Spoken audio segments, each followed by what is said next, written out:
Boom. I ain't even got no intro in this joint, man, because they crazy. They say money all around me. They think I am the man. But I was down and out like last week. Tell me where have you been? That's my shit. You came out of hiding, girl. Don't act like I'm your man. I'm just a fan. No, no, no, baby. Anyway, y'all motherfuckers crazy, man. Oh, these people crazy. The what's up, Darrell Carter? What's up, Kelvin Hicks? I just jumped on. I don't even got no script or nothing. I'm just talking, man. But been arguing all morning about Micah Parsons' grade with PFF. I'm like, yo, I already don't watch or pay attention to PFF. I like the people. I got a homie named Ben over there that's cool as hell. Got a couple people that grade for them that's cool, right? But and I already just didn't really care about analytics and stats. But once I saw Micah Parsons' grade in comparison to not just Dak Prescott, but Javonte Williams and James Houston and Ezaraku, when you see his grades in comparison to these guys, like Ezaraku got like a 72. James Houston, I think they graded at 89. But it's like, come on, man. Ain't no way you telling me that your grading system is accurate.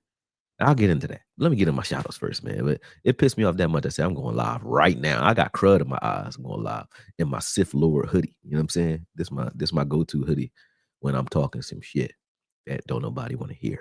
Except y'all. It's 23 of y'all in here. Make sure you hit the like button. Don't leave me alone like that, man. It's fucked up. Marcus Montgomery, Alpha Mason, what's good? Chad Black, what up? Xavier Pickens, top of the morning from Sacramento. Oh, y'all love Sacramento.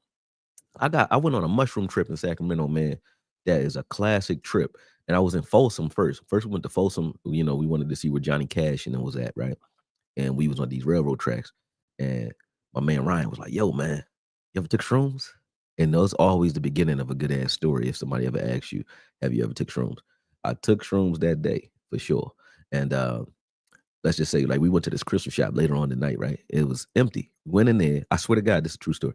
Went in there, and there's Joan in there, this young Caucasian lady. I didn't want to say white girl, but she's in there and she's dressed like a fairy inside a crystal shop, walking backwards through the crystal shop. I mean, backwards, cutting corners, all that. Boom. Didn't touch nothing. And I swear this is not the mushrooms talking. She really was doing this. So I'm like, she must work here. I'm like, she know the store so good. She must work in this joint. So I'm like, all right, cool. Go ask the lady for a book. One of the ladies who work here, other ladies who work there, I say, "Oh, you got books on, yada yada yada." She like, "Nah." And we sit there talk for a second. So I went in the back and I'm stuck. Right, I'm in the back reading the book, squatted down, stuck. But I remember it was a commotion going on around us, all crazy. Like there's people everywhere. And I'm like, how the hell do they not get robbed with all these people in this store? We was in old Sacramento on K Street, right? So downtown, downtown Sacramento. So um I'm like, all right, how they don't get robbed? How they don't lose nothing in this joint with all these people in here? You could just grab stones and put them in your pockets. Like this is crazy. So I'm sitting back there reading, my man Ryan went outside and time was flying by. I don't know why. I must have been there for like 45 minutes. But the lady come and tap me on the shoulder. It's like it's closing time. It's time to go. Right? We went there like 7. It's probably like 8 o'clock, maybe something like that. I'm like, oh yeah. She like, yeah. She's like, but me and her had a weird exchange when we first came in, but she was super pleasant now. So she like, can I ask you something? I said, what's up? She's like, when are you coming back? I said, I'm probably never coming back. She's like, why? I said, I'm from Philadelphia. I was like, I ain't from here. She's like, oh, okay. I said, why you ask? She said, we was about to close until you came in here. All those people that was just in here, they came in here after you came in. We was going to close. And as soon as you came in here, we got a rush. I said, for real? She's like, yeah, for real. Another little white lady. I said, where's the other girl who was walking backwards through the store? Because it was 2 of them. It was a black girl and a white girl, and there was another girl who was walking backwards through the store. I said, where is she? She said, what girl? I said, what? Yo, I said, there was a woman in here dressed like a fairy walking backwards through your store. She's like, we the only 2 that been on the shift the whole day. I'm like, yo, I swear to God. I saw it. Me and Ryan see this job, man. So listen. Anyway, after that, she like, I got a strange question for you. I said, what's up? She said, can I hug you? I ain't understand energy at the time. It's like 2019. I'm like, Sure. So she come around the counter and hug me and just take a deep breath. I was like, "Oh, that was weird." Like, energy vampire ass Joan. Anyway, she go back around and Joan, she's talking and she's just like, "Your energy is crazy." She said, "'Cause all those people really did come in here." I said, "I was gonna say, how do y'all manage the crowds in here when it's that chaotic? Because it seems crazy." She said, "We didn't have a crowd all day. We were gonna close early until you came here." But that was a mushroom trip going crazy, right? I had fun. But anyway, we ain't talking about mushrooms. My bad. But you said Sacramento, and that brought back memories, man. I like Sacramento. I'm in Cali a lot. I love Cali. North Cali especially, Grass Valley, all that. All right. Steve's Fly, what's up? Marcus Montgomery. Uh, Alpha Mason said, no script. Good. Let it flow. I ain't never got a script. So anything y'all ever heard me say on here is really what I thought at the time. Even if I was wrong, you know what I mean? That's what I thought. I saw that wild headline and I had to make sure I got into this. What's the wild headline? PFF is a lying ass faction, man. I used to like them. I used to like them until now. Good morning, Paul. Cowboys vet 71. And he said, y'all hit that like good people. Appreciate it. Alpha nephew. Cowboys Thanos. Yeah. He said, I'm here for a king. Just came back from the third dimension. Facts. Okoye, top of the A. And what's up, lad? Auntie Sadiqa, she in the building. Sadiqa Charles, what's up? Timo 419, what up, Brody? Salute Big Flock 91. He said you was in my hometown, Okoye. That's a fact. Love sack. What an entertaining money grab. That was fun, and I enjoy spreading the ball around. The dumb penalty on Morris was the game, and but that tie fucked everybody. Yeah, it shouldn't have been a tie either. Like we at home. That's our clock manager.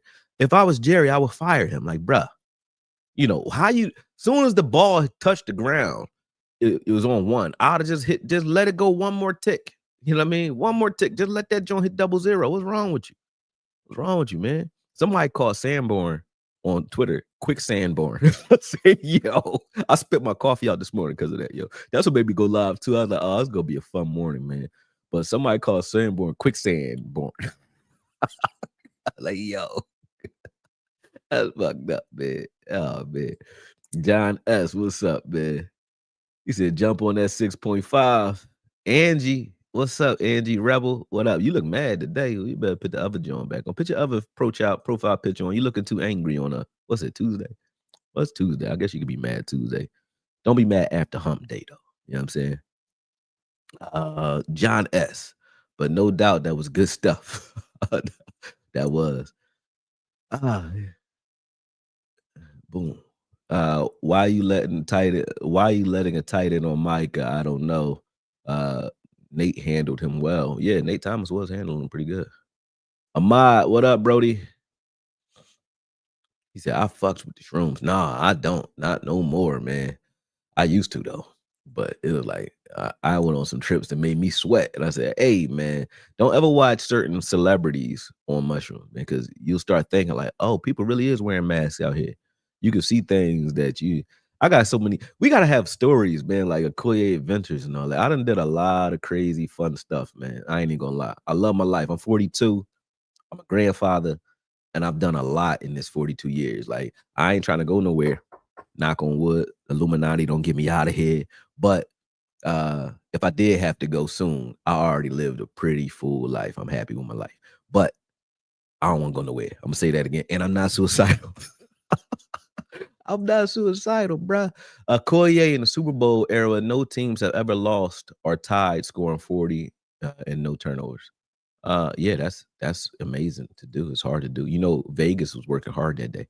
I'm always here, Koye. What's up, Sadiqa? See, that's loyalty, Sadiqa. Yo, history was made in a lifetime. Born in 71, never saw a tie in 1960 since 1969. Oh no, last time in 1969. My bad. I can't read in the morning. More like sunburn. Sunburn. No, I like quicksand born better. Quicksand is like slow. It's like an oxymoron because quicksand is slow sand, right? And sandborn is slow. So calling him a quick sandborn is like that's like a super villain. You're like a super villain name. I like sandborn between the tackles. I'm not gonna lie. Like if you run at the guy, he's good. When you run away from him, he's slow as Slow as molasses. It's crazy. Okoye don't like my profile picture this time. I don't, not this time. I ain't gonna lie to you. You look angry. You look like you about to tell me about myself. You know what I'm saying? I don't want to be told about myself. I get enough of that in the real world. I just want to come here and fantasize just a little bit. You know what I mean? I don't want all that. Jamal Porter, he said, off topic, but Pickens should be our number one and CD number two. Lies. Stop it. Why are we turning it into that? We shouldn't do that. I don't want to start inner team turmoil. CD's fine. Pickens is fine. Pickens is an X receiver, a guy that like Dez, you throw to on the outside primarily. You don't move him around a lot. You just line him up over there. If he gets cover one, you throw that shit up there. That's Pickens. CD is a Debo Samuel slash Cooper Cup slash Dez type guy. Like he could do a little bit of everything. He could play that X. He could play the Z. He could play the Y. He could go, you can move him around. You can put him in the backfield. So CD is a little different. You know what I mean? But I do like George Pickens a lot. You know what I mean? But I like them both. I think that Turpin is an underused weapon though, because Turpin's speed is scary. They don't want to deal with his speed, and you can complete passes underneath all day like you could with Tyreek Hill with a Turp, because Turp is that fast that they will never press Turpin, and if they do press Turpin, they cooked. So that's one guy that I think we really got like 3 number one receivers. Turpin can be a number one receiver in the league. When I say number one, I mean like you can use him to the detriment of another team, like a Tyreek Hill type of guy. He's not Tyreek Hill, but he has speed where it can negate a lot of the lack of traditional wide receiver skills that you would say you may have, or his size difference, like Deshaun Jackson, another guy. You might not say Deshaun Jackson was a number one that was like you could do everything on the field, but his speed negated a lot of the things he can't do. Like, you might not want to throw it to him across the middle all the time, right? So what? Randy Moss either. You couldn't throw it to him across the middle all the time either. But so what? You put him on the outside and he got the wrong guy on him. He cooked. That's Turpin too. All right. Yeah, Overshawn coming. Yeah, Overshawn should be coming. He should be coming. David J, what's good? Michael Green says, Okoye, you got me over here in tears laughing at the mushroom trip. That was a true story too. I was like, damn. And you know what's crazy? He's alive. I promise he's alive. But I haven't hung with Ryan since that day, man. It's like after that trip, he just got out of here. I was like, damn. He changed his whole life. He stopped smoking weed, everything. He just went, he like a realtor now and shit. I'm like, damn, Ryan, what happened to you, Brody? You know what I'm saying? That's wild. Ryan, if you ever hear this, miss you, man. You know what I mean? Pause. It wasn't like that. But you know what I mean. It was fun. Pickens looked like Dez on Sunday. Yeah, he looked good. But they getting hit in the back of the head with the ball. but hey, getting hit in the back of the head with the ball saved it. If he would have won the game there, I would have left him alone. Like he had an okay game. Like Sanborn from the outside, like he wasn't making it to those plays on the outside. You could see where Demo was missing. We were missing Demo. I was like, damn, Demo would have made that play. He would have made that play. He would have made that play. Sideline to sideline is not Sanborn's game. But he a traditional linebacker, like the old school backers. We can't cover very well unless he's going up the seam. And he can't get in and out of breaks. His top speed looked like he's jogging. But if you run at him, he's stout and he knows what to do. You said, what, bro? You don't understand, man. You had to be here for the beginning of the conversation to get what I meant by that. See, you don't even get it. You don't get it, man. He said, yeah, boy, wild for that comment. I don't know, man. Crazy, man. Turpin a stud. Facts. People said Jalen Hurts. I don't even know what you mean. The White Gale. He said he can do it all. Oh, he's saying he's wilding for the comment saying that GP should be number one. I get what you're saying. That I thought you were talking about me. Free Jalen Blue. Tongue tied. Blue is going to play eventually. I think it's good that you don't use him or Maffa with the styles that they run, because you don't get what they're not going to tell you this publicly.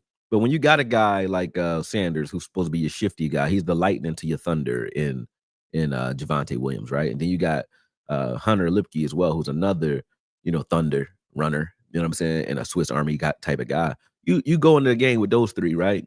If any of them get hurt, God forbid, you have your backup in Jalen Blue. If Javonte were to get hurt, you got Maffa to come in and a little bit of Lipke to run that power that you want to run. So you don't use all of them in the beginning of the season, because then you run the risk of getting all of them hurt. And most rookies hit that mid-year wall anyway. So save their legs and save them for mid-season for a late year run. Plus, whatever you see on film, if you're a defensive coordinator watching this team, whatever you're watching on film, you're watching what we're doing with Javante, and you can prepare for that. You're watching what we do with Sanders. You really can't get a read on what we're going to do with Jaden Blue or Mafa. So that also gives the offensive coordinator another wrinkle to throw in late in the year when we might need it, when you need to switch things up on a team. You don't have to get that creative. You got players who they haven't seen who can play, right? So I don't have a problem with them sitting right now, to be honest with you. I like that. It keeps them fresh and it keeps them off the radar. So keep doing it. But yeah, let's keep going. Y'all, it's a lot of y'all talking today. I like the chat. Y'all chatty. A Cowboys Thanos. He said our defense is average to solid. We're making noise this year. Um, the defense will get to a point where it could be a good defense. Not great this year because one, it's the first year. So they're not going to be great because they're going to spend half the year trying to figure out what the hell the defense is in the first place. I don't care what anybody says. They can lie if they want to, unless your defense is like Pop Warner style defense or offense for that matter. You're not going to just replace offensive coordinators and defensive coordinators from scratch. And then every staff member too. There's no continuity in the staff other than Schottenheimer. Everybody else, I think, is new. Even the wide receiver coaches, every coach does. The defensive back coach, pass game coordinator, defensive coordinator, everybody is new. The defensive line coach, everybody's new. So these players who've been in a different system, they're going to have to learn not only calls, but also what the understanding of those calls actually mean. Meaning, on this play, why am I sinking 15 yards? And if I sink 15 yards and I don't count a man in my zone, what should I do then? Should I turn and run and try to find some action? Should I chase the quarterback? Should I hit the scramble? What should I be doing? You know what I'm saying? And that's what you see guys doing. They're going through the motion of the play, but they don't understand what to do with the second play, meaning when they scramble or when something else happens. Those are the moments that are getting us. And then mixed tackles. But even with Bland, that bomb for 46 yards, right? Bland just got back, right? He didn't know what the call was. You could see him trying to communicate. They told him 3 times. I saw them signal to him, but he still played. Him and Reddy Stewart both played cover 2 together. They were in the same zone at the same time. Bland just ran up and tried to get under it at the last minute. But had he just played the proper call, that ball doesn't get thrown, or it gets broken up because he almost broke it up and didn't even know what the hell he was doing. So when that's not happening, of course the defense will automatically be better just from that, from those things not happening. And that's not on the coach. It's not like he can tell guys, hey, remember what I taught you. He has to trust that they remember. And then when he's going over it over and over again, drills make skills. Okay. We drill things in. I got fighters who forget shit that I've been teaching them for the last 5 years. And you've been doing it for 5 years. They still forget because you need to do things consistently. And that's been the mantra on this team this year is consistency. So I get it. I understand the problem with some of the secondary issues. And in this game, to be quite honest, I watched 3 quarters of pretty good defense. People don't realize it because they're looking at the final score of 40 points. But 20 of those points were scored in the fourth quarter for Green Bay, which is bad. Not the fourth quarter, but the fourth quarter and overtime, right? Which is bad. Well, that is bad. But the first 3 quarters, they played solid defense, pretty much. Other than the bomb in the beginning, they slowed that down. It was 20-16 going into the fourth quarter. I don't think people paying attention to that. It was 20-16 going into the fourth quarter. I think we might have made it 23-20 at that point. That's a pretty good game. It's just the fourth quarter got away from both teams. But both teams played pretty good defense, okay defense for 3 quarters, right? That was the best that we've seen this defense for 3 quarters. Now, yeah, they got to shore it up at the end, but those 3 quarters were pretty good. Which leads to the topic, right? Which is I was watching. I was just minding my own business. I made a video yesterday because I was tired. I threw Dak Prescott's video out there. As a matter of fact, I'll put it up here for you guys to look at because it's just beautiful play, man. I'm gonna put it up here while I'm talking real quick. Though. Dak, I know everybody talking about hold on, the tie. mute it though. I'm mute it.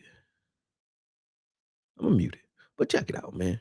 Like Dak Hold on. He said, prayers for Tyree Hill. He is done for the season. Damn, Tyree Hill. But yeah, that game, man. This was crazy. I'm gonna just fast forward a little bit because I was running my mouth even on this video a little bit. But I was looking at this play. This is the GP play. This was all GP right here. Now you can see Micah Parsons. This is how he got his highest rating, right? So this is what the argument is for me. I was minding my business talking about Dak this morning, and somebody sent me a tweet saying, a matter of fact, no, I was reading Derek Ingleton from the Cowboys, the Cowboy marketing guy, talking about how if Micah Parsons was the best player on the field, what does that make, Dak's performance? And I said, best player on the field? What you talking about? Now, he is the best player on the field, but they're talking about his PFF ratings were the highest. I said, did they mean like coming into the game or do they mean in the game? They're like, no, in the game. There's no way. No way you can tell me that bullshit. That's some bullshit right there. And it makes me not trust PFF at all. Because here's a play on a pressure, right? So if he's the best player on the game in the game because of the way he dealt with this pass rush, not dealt with the way he rushed on this play, Micah Parsons. That's him right in front of Dak right there. Then what does that make Dak for still completing this throw in the face of all that? What does that make GP for still catching this ball in the face of double coverage and taking a smack like that? You know what I'm saying? Shouldn't their points go up even higher if the strength of opposition is you did that against the best player on the field when he actually got one of those pressures that you guys are giving him this much credit for, right? And he's getting pressures against a beat up offensive line. The only starter we had was Smith. Here we go again. Let's watch it. He did this against Smith, which is good. That was a twist that he did against Smith. I'm not hating on Micah. And I'm saying, he shouldn't deserve a piss poor grade. He played good. He was hustling, but he didn't get a chance to do anything. We did to him what Green Bay did to him in the playoffs, which is, he's there, but we mitigated the risk that Micah Parsons would afford. Now, if you just watch this play, just the way this play develops, let me get some water because it's early and my mouth is dry. So hold on one second. That Saratoga be good as shit, man. I'm trying to tell you, you do some water. Anyway, when you look at the play, this play right here. Now, I know you guys probably saw this on Twitter. Some of you have, but I'm going to give you it one more time. Live, Dak assessed on the line of scrimmage. He took apart their defense pre-snap. A lot of quarterbacks, especially these running quarterbacks, these young bulls, they can't do this right here, man. What does this look like to y'all? This look like cover one, don't it? Look like cover one with the blitz coming from somewhere, right? Dak don't know where because it's 8 men on the line. So he has to figure this out piece by piece. All right. This is not easy to do. And this one play right here, I said Dak is he had a different level. Post snap. This is a display of post snap IQ, pocket presence, pre-snap IQ, okay? Ability, command of the offense because he's calling audibles, moving people around. You know what I'm saying? Emotion offense on top of that. So it's emotion involved. There's a lot of things happening on this play. And then a perfect throw on top of that, right? Pickens didn't have to do anything. It's not the route. Pickens doesn't have to do anything on this play because as you can see, the corner that is in front of Pickens, right? Well, before we even get to that, you're going to see Dak doesn't know what's going on. So let me fast forward just a little bit because I was talking a lot. Boom. Okay, so where's the heat coming from? All right, so now he comes to the line of scrimmage. He makes a call. Boom. Everybody checks. All right, so now Walker backs off. So yeah, all right, I eliminate one. He ain't blitzing, right? Now he's saying, okay, they still might be a man, right? So then he said, okay, there could be some flex coming from the outside somewhere. So boom. Williams is making his call. Dak's making his call. Boom. So Dak's like, all right, boom. Right here, when he moves Williams back out, you can see Edrin move out. So he not blitzing either. So now they're going to slide protection to the right because at the top of the screen, you see that corner, that nickel back that's lined up in front of Tolbert. He could be blitzing. So that's the only person that could be blitzing at this point. And they're thinking they're going to get like some sort of twist from Micah Parsons because of his split. When you see a wide split like that, that's a stunt coming. You see those two defensive tackles, they're right on top of each other. That means somebody's twisting somewhere. There's going to be some sort of action in that empty gap, which is Tyler Smith's gap. So there's going to be some sort of action. They're not going to pass rush and leave that gap open because that's welcoming a scramble. So somebody's going to be gap exchanging or replacing. You already know that if you watch football, you know, that type of split, there's going to be some sort of action coming that way. So they already know that coming in, and then they say, okay, there could be a blitz on the edge, so let's slide that way. We're going to keep our tight end home. That's what's happening. So Dak did all that at the line of scrimmage, right there, right?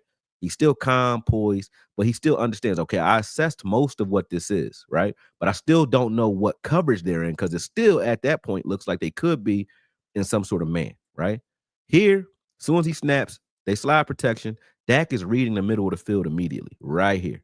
So right now, he realizes there's four, doesn't feel any heat off the edge. So okay, they're not blitzing. Dak right now has to figure out post snap what coverage this is by reading the center of the field. He's not looking or scanning left or right. He's just reading the center of the field right now. So based off of the alignment of the people who are replacing the safeties, which are the corners, he knows, hey, this looks like cover two, and everybody's stationary. Nobody's chasing anybody. So he knows, okay, we got two corners rolling up deep. This is cover two. Automatically, I know it's cover two because let me show you how he knows. This is all that's happening. The same thing as I'm showing you. Look how long it takes me to explain what's happening to you. You know what I'm saying? He's doing this. He's processing this in a split second. I'm pausing shit so I can talk. That's how much information is being exchanged in this play in a split second. You know what I'm saying? It's taking me 8 minutes to explain it. Okay? That's how hard this was. And I'm not bullshitting because it's Dak. It's like any quarterback I've seen do this is crazy. So listen, the safety rolls down. That was the single high safety. Let me go back. Let me show you who that is. So this safety that just rolled down, this is what Dak just read. That safety was here. That's that safety right there. That single high, right? By the time the ball is snapped, that safety is here. See? Boom. He rolls down. So now the other safety is rolling up in the deep middle of the field. That's 33 right here, where the star is, right? But then he sees, okay, these corners. What are the corners about to do? The corners are rushing to replace the deep half of the field on both sides. So I even know they're split wide. Both corners are getting up. They're getting up there. Why? They vacated and they bailed. They're the cover two safeties now, those corners. Edrin is playing the flat like that corner would have been in a traditional cover two, and the nickel is playing the flat. So this is just a complex exotic cover two, right?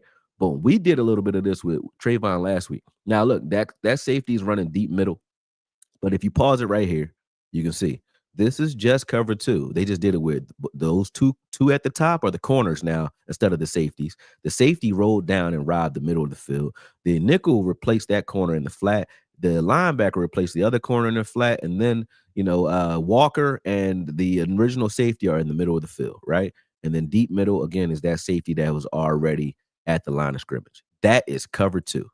Dak figured that out that fast, and you see that hole right there in cover two. That's the fact that that's a gnat fly. I don't know why he's here, but the fact that he threw this ball perfectly on time, no hesitation, lets you know that in that split second he already knew it was cover two because he doesn't have to progress or look through any progressions to figure out where to go with the ball. He already knew where to go immediately, no hesitation. Boom, ball there. Like in real time, man. That one play would make me look at a quarterback and say, what the? Because the defense on that play was beautiful. That was beautiful defense. Beautiful defense. The design of that defense is to confuse any quarterback, right? But to take it and make it look routine like that, to make that look like it was nothing, hats go off the Dak for that. You can't tell me that he wasn't the best player on the field that day. There's no way. And it's not even like I'm trying to argue. It's just the truth. Here, right? So Parsons, it gets kind of handled here, right? There's no real route, but I did stop it here because there's no real route by Tober. Tober just runs up the field because this play was supposed to be, I guess, Turpin's play. Because if you look in the middle of the field, you see Turpin wide open, but Dak's getting chased off of his mark, so he can't really get that ball to him, or he doesn't see him. I don't know why, but if he does throw this ball to Turpin, we probably talking about a different game because I don't see that deep safety stopping Turpin in the open field. I just don't see it. If he hits Turpin right now in stride, Turpin's gone. You know what I mean? Or he's at least about where, Tolbert caught it anyway. He would have got up there somewhere, right? But look at the pass rush on this. So again, boom. Let's watch what Micah Parsons does.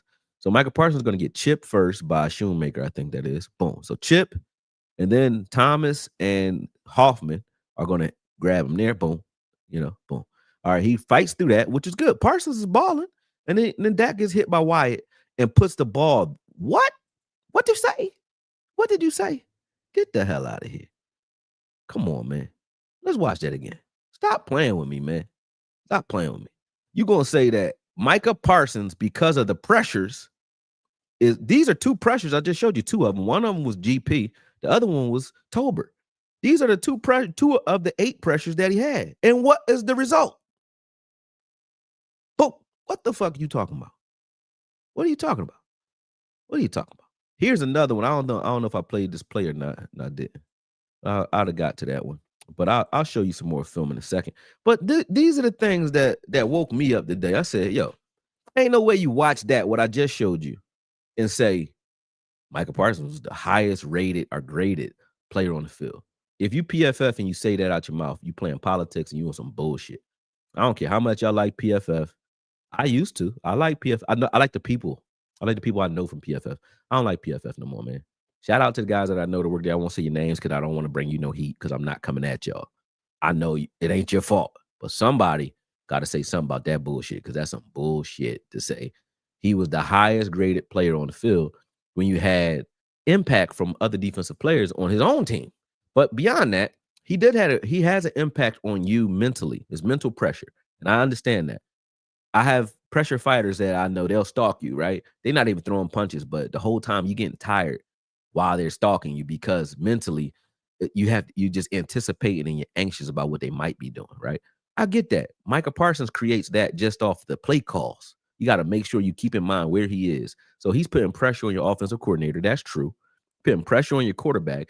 Putting pressure on your offensive line because when he's over here, even if he's out on the field doing nothing, he's going to make everybody else better at their pass rush because you're going to slide protection to him more often than not. I get that. 8 pressures when you're being double teamed, triple teamed, and all that. I get that. That is amazing. You're going to give him a sack. That wasn't a sack. I think Dak actually got yards on that play. It was a tackle, though, that could have saved the touchdown. Who knows? Dak might have got in there, right? I'll give him that. And that was good. He played good. I'm not saying he played bad. So this isn't a Micah played like trash conversation. But if you watch that game, and that tackle happened in overtime. So up until overtime, he had 2 assisted tackles. That's it. So I would say that the offensive line that is beat up with a bunch of backups, if you told me that was how regulation would end, Micah Parsons will end this game with 2 assisted tackles, I would say we won the game. I'm like, damn, how? I thought we was going to get not blown out, but beat. Because of what just happened in Chicago. You can't tell me you watch Chicago's game and you come into this game thinking, well, if they now don't have CD and they're going to do better than they did in Chicago. Nah, buddy, you wouldn't tell. I wouldn't believe you. You know what I'm saying? So to see that you're going to lose Hooker early in the game and they're going to do better. No, I don't think so.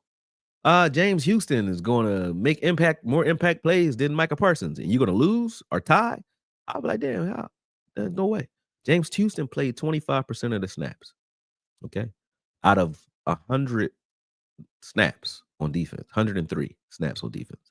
He played 25%. So that means 22 plays, 25 plays, something like that. Okay, that's all he played. But in that time, he had a tackle for loss, which is just as good as a sack. That's a negative play. Behind the line of scrimmage, it's a sack. So he had a tackle for loss and a sack and 2 other tackles, right? Tackle for loss and a sack, James Houston had. The forced fumble actually put points on the board. So he had a forced fumble and a fumble recovery. All those things are impactful. And he put points on the board for us to go up before halftime. We got the lead because of him. We were in the game because of him and Wanye Thomas's play. The defense actually, for everybody who hates on the defense, 2 defensive players are who gave us the lead in that game going into. We weren't in this game without both of those guys. Without Wanye Thomas's 2-point swing, that was a 3-point swing, meaning you took 1 point off the board for Green Bay and put 2 points on the board for us. That's a 3-point swing, okay? That was a beautiful play by Wanye and Bell. And then James Houston goes out and does that.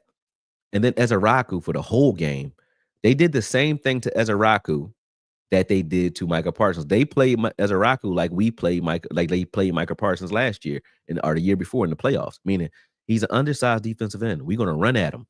He only 242, 6'2". They ran at him. Ezaraku was out here bringing ass to get ass.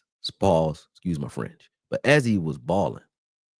You can't look at that. And he had 2 tackles for loss as well, and 5 tackles, 4 pressures, 3 quarterback hits.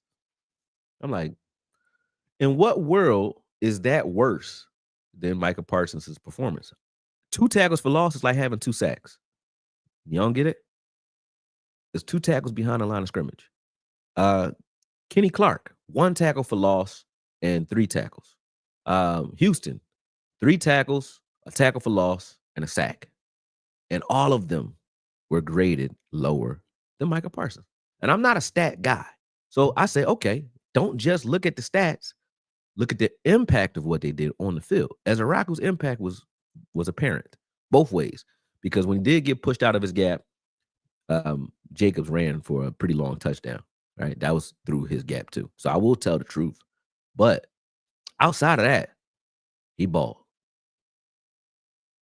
Houston, whenever he got on the field, you knew he was on them up. And he was on it 22 plays he played. How you have that much of an impact in 22 plays? So that begs to question, what the hell would he do with 50% of the snaps? Because Micah Parsons plays 70% of the snaps. 70% of his snaps, okay, on defense. What the hell would James Houston have done with 70% of the snaps if he did that with 22%? Makes sense to me. But hey, he was the best player on the field. Don't make sense to me. All right. People said that Jaden Daniels are top 6 quarterbacks, but Dak is better than both Hurts and Jaden Daniels. They don't understand that running quarterbacks when they're young, you don't know what their tendencies are. Jaden Daniels will have a come to earth moment, and then he will have to show that he has the IQ. Just like Hurts is having to show his IQ now, because athletically they know his tendencies. So if he doesn't advance mentally, he's not going to be good for long, right? And you see that already. His own wide receivers can't stand him. Plus, he's changing offensive coordinators too, right? It's not easy to change coordinators and then just catch up to speed. That's why the Eagles struggle on offense like we're struggling on defense. We changed defensive coordinators, right? But people act like that didn't happen. They act like Eberflus has been here for years, and they just should know. This is not Madden. You don't just know the plays and know the calls and know and understand the situations that fast. It don't work that fast. It didn't work that fast for Zimmer last year. Zimmer his defense didn't look good till week 8. They said TJ Bass and Brock Hoffman balled. Anytime your backup offensive linemen do that to Micah Parsons, I think they all should be graded pretty damn high. They all backups. You couldn't tell. Terrence Steele and Tyler Smith are the only starters who played. And I think Tyler Smith didn't finish, I don't think. Or if he did, whatever. But that's kind of crazy. Carl, I meant what up, bro? What's up? My theory is they're stashing Blue for later in the year. Yeah, that's what I said earlier. I said you got a guy like that, you want to change. Like Jay and Blue not playing is like, look, we want to add some wrinkles to this offense late in the season without having to do much but plug and play. You let Jaden wait. You use him now, he can get hurt. Anything can happen to him. His legs ain't gonna be fresh all year anyway because he's a college player. So if you're gonna get a solid 8 games out of him, you want to do that later in the year, not in the beginning. After week 10, that's when I would do it. And then you also, while Javonte is slowing down, if that happens, knock on wood, you already see Sanders is banged up, knock on wood. Now you got a guy that's fresh in there. But if you had him in the rotation right now, he would be banged up too. So you don't want that. I love CD, but GP is on a different level. I won't say that. Again, I'll say this to you guys. It's the difference between a guy who only plays X, which is GP. He plays the X receiver. And a guy who can play X, Y, and Z. You can put him anywhere. And you can put him in the backfield. So he's an H back. He's a Z, X, Y receiver. You can move him around. CD is nasty. Okay. Same kind of body control and acrobatic catches, but he moves everywhere. So it's not a comparison piece between those two. They're just 2 different types of receivers, and they're both great. The only thing I worry about with CD is the drops. Well, GP been dropping too. They both been doing that this year. Why some of y'all comparing Pickens and CD? Let's be happy we got both. Y'all tripping. Yeah, thank you for saying that. Sometimes people, and I don't mean to come at y'all like this, but it's just the truth. I went to therapy, right? A lot of times. 'Cause I'm crazy. But when you look at people who have like a imposter syndrome mentality or a self-sabotage mentality, they don't feel comfortable having good things because they don't expect good things to happen for themselves. The Cowboy fans, a lot of them suffer from that. We'll have two good players, we start cannibalizing the one over the other instead of saying, "Well, damn, we got two of them." You know what I mean? We'll sign Kenny Clark, they'll say, "Well, now Mozzie can get traded." No, no, why not make the guy who you think is slightly average or below average in Mozzie, why not make him a role player and then have Kenny Clark be the guy, right? Wouldn't that make Mozzie better if he had less responsibility? Maybe. I don't know. That just makes sense to me. But we think this way. We think this way. We got an offensive line that's like deep as hell, right? But we complain all day about them. But they all obviously balling, you know what I mean? But anyway, uh, you understand. We shouldn't compare those two guys. Thank you, Okoye, for explaining about blue. Hopefully, they stop mentioning blue now. I hope so too. Sunday Wells isn't. I don't know. Alunda Wells. Okay, got you. We're building the foundation this year, winning it all in 26, 27. Folks call me crazy off all season. Yeah, we're building the foundation. You will see. Like if you guys don't cannibalize Eberflus and he gets through this season, you'll see that the guys that are stayovers or holdovers from this um, team, and then the guys that we draft, this team will be much faster and better on film next year. Not only because Demo's here, but because everyone will know exactly what they're meant to be doing. That's when you get the best out of your defense, when they know exactly what they're supposed to be doing. When you watch things that Flores is doing or that Spagnuolo is doing, those guys know what they're doing in their scheme pre-snap. That's why they can roll coverages the way they do. The play I just showed you from Green Bay, you know how much communication it requires to do this right here, man? Let me give it to you one more time. One more time. Hold on. Like to do this, like this is crazy. Like to start off here and know, like these guys all know we can't give this away. We got to make this look like man. So even when Dak is backing them off, they still don't get into an alignment that says zone. So right here, he could still be a man. You still don't know what Walker's doing. He back there in zone, but he has to sell man. They're selling man while they're in zone.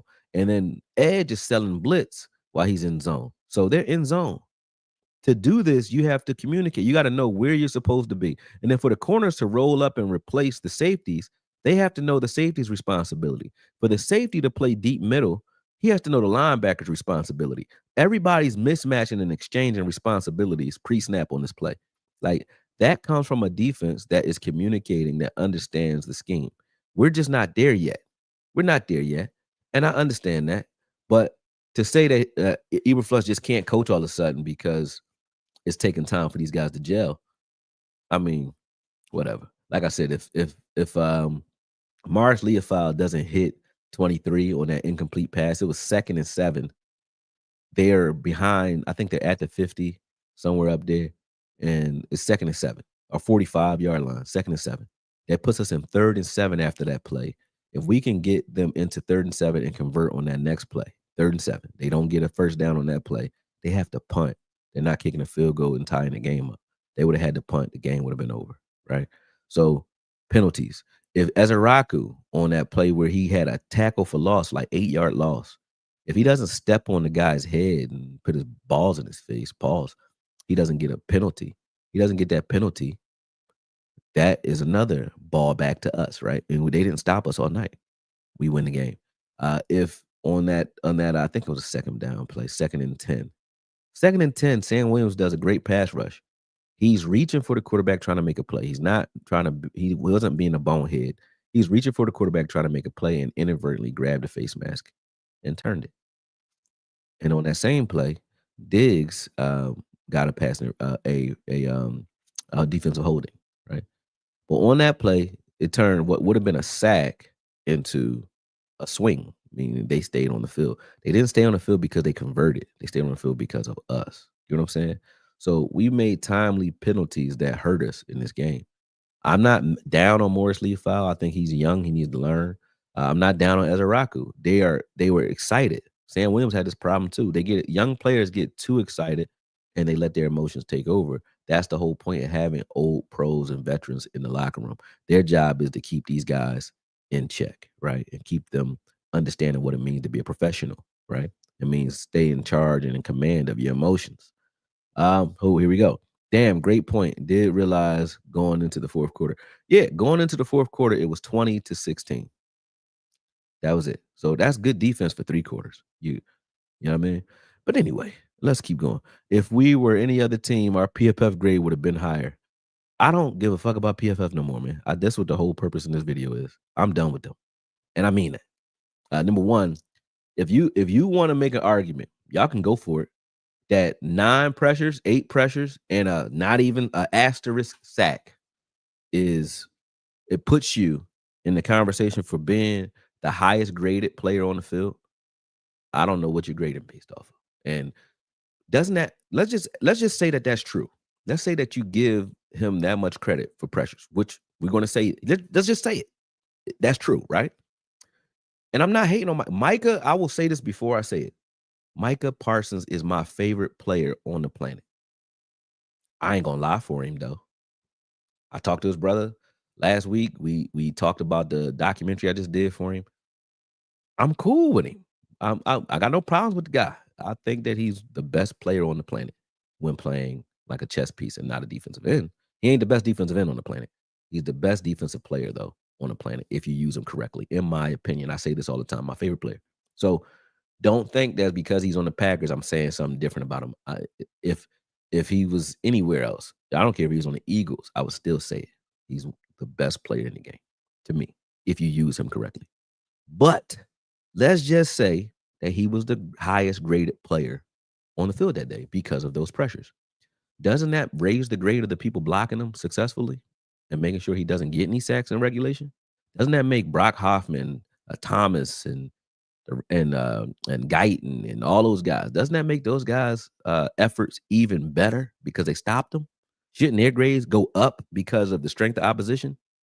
Doesn't that make the throws that Dak made in his face? Let's show him again, so we can talk about it. We ain't gotta talk about it. We can let the film talk about it, right? But doesn't this make this throw right here? Let me show you. So this is we already looked at that throw. This throw in particular, I do see Andrew Thomas blocking Micah Parsons one on one. You know, Nate Thomas. I mean, ain't he blocking Micah Parsons one on one right there? Yep, successfully. Yep, to the point where he can get this ball off. Yeah, okay. Here on this play, didn't these guys successfully block Micah Parsons and allow Dak to scramble out to get a throw to Tolbert, which was even the wrong read? Even when he was wrong, he threw the more difficult throw. He got a guy wide open, and he throws the most difficult throw you can throw in this situation on time. And let's watch the launch point. Let's just watch this launch point. We are right here. Do you see this? Okay. You got 2 people in your face. You off your back foot. Your front foot is in the air.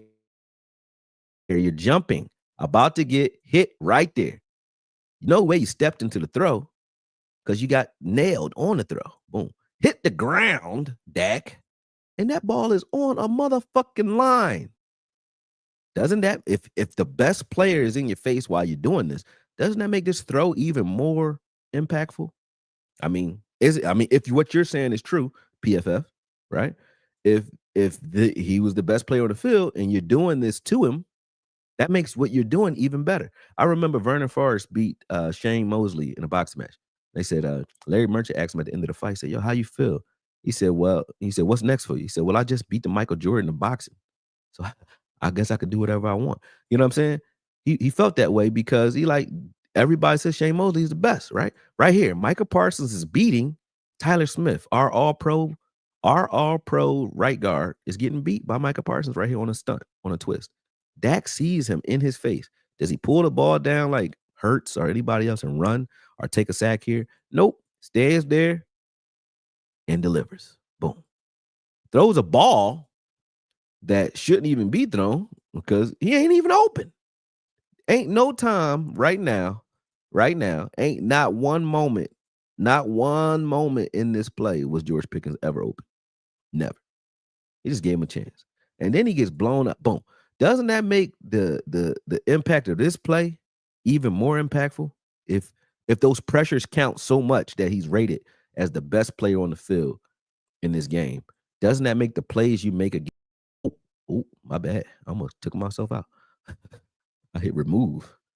But doesn't that make the plays you make against that player even more impactful? Am I stupid? Am I tripping? I ain't tripping, man. I ain't tripping. That's crazy. That's crazy.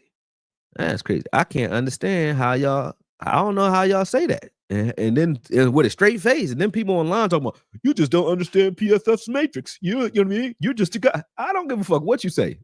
I don't care what nobody telling me. PFF president could come talk to me and explain it to me like I'm a 5-year-old, please, because I'll explain it to you like you 5, but you can't explain it to me. You crazy. I'll tell you why I say what I'm saying. I'll prove everything I'm saying with the film. Because I don't give a damn about none of these feelings. My feelings don't matter. My feelings is during the game. You hear me coming at Sanborn, but then you'll see me watch the film and be like, oh, I see what Sanborn did in this game. Why? Because my feelings don't matter when we watching the film. My feelings are coming from the film, most of it. The players I don't like them because they wearing a star. Because it's players like Damone Clark. I don't like Damone Clark. I don't like LVE.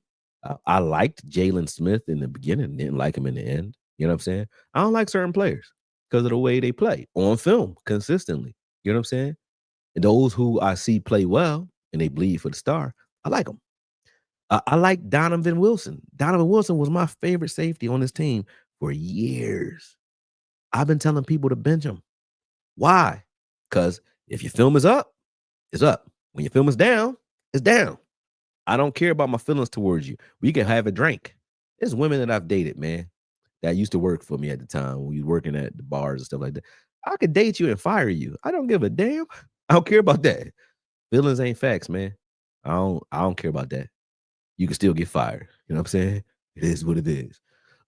He said Dak is a psycho. Okoye, that credit Micah with the sack just put it in Jerry's face. Yeah, they credited him. That wasn't a sack. Dak actually got yards on that play. His knee didn't go down until the ball was across the line of scrimmage. How the hell was that a sack anyway? But even if you gave him a sack for that, that's all he did all game was stop that play. That's it. Shout out to the GOAT Cowboy content creator. Appreciate that, Brody. We're in the playoffs. We're in playoff form already. High scoring offense, minimal defense. Facts. This defense is going to catch up. I promise. Especially when Demo gets back, you're going to see a lot of the sideline to sideline stuff that Kenny Murray is doing. You know, some of that stuff for us, right? But when you have him, Demo, and Morris is like a hammer. He's a Sam linebacker all the way. A Sam linebacker is a hammer. They think everything's a nail. That is Morris Leofile. Shout out to him, but he got to rein it in a little bit. But he should be a tone setter, a Sam linebacker. But he's smart and he's physical. Love that. Kenneth Murray is a will linebacker. Your best athlete on the field usually is your will linebacker. They could do a little bit of everything. They can cover, they can blitz, and they're the cleanup guy because they're faster. They can chase the plays and they flow to the play. They're not the tone setter. That is Kenneth Murray. When Demo comes back, who is the combination of both, a middle linebacker is smart, he's physical, and he's a very good athlete. That's why you make him your middle linebacker. You want all of the action going to him. When Demo gets back in the middle of the field, and he has those two guys with him, we don't come out of our base formation now because Aberflush is stubborn. He has Sanborn and Morris and Kenneth Murray out on the field all at the same time to a point where he'll even leave just to stop the run, but he'll leave one of our top corners on the sideline just to make sure he can still do that. So you'll have either Diggs or Bland were on the sideline on certain plays while those three guys are in covering wide receivers. You know what I'm saying? So we ask a lot of your linebackers. But when Demo is back, Demo is controlling the middle of the field for sure. For sure. And that's front, backwards, left, right. Don't matter what he's doing. You know what I mean? So defense automatically going to get better when that happens. It is. And then when they also learn to keep the lid on it. And they did for the most part. That 46-yard bomb was bad because of communication again. But after that, the corners played well. They weren't throwing the ball on the outside at all. It was to the middle of the field. And that's because and a lot of it happened when they talk about the points. people talk about how bad Kenneth Murray is, right? When Kenneth Murray twisted his ankle, right? After he twisted his ankle, suddenly they start throwing the ball at him and they start moving the ball in the fourth quarter. Why? Because he out there hurt trying to play, but he couldn't move the same. You could see it. And they started targeting him. But we ain't gonna talk about that, right? We ain't gonna talk about that because he's trash. You know what I'm saying? I'm saying, here we go. I'm not even trying to argue with folks because if you can't see, I just consider you a casual fan. That's facts. Micah was getting pushed around from Nate Thomas. It was a good little battle. It was, and he was singled up sometimes too. I never rock with PFF because I don't understand the grading scale. Neither do they. They don't understand either because they can't tell you.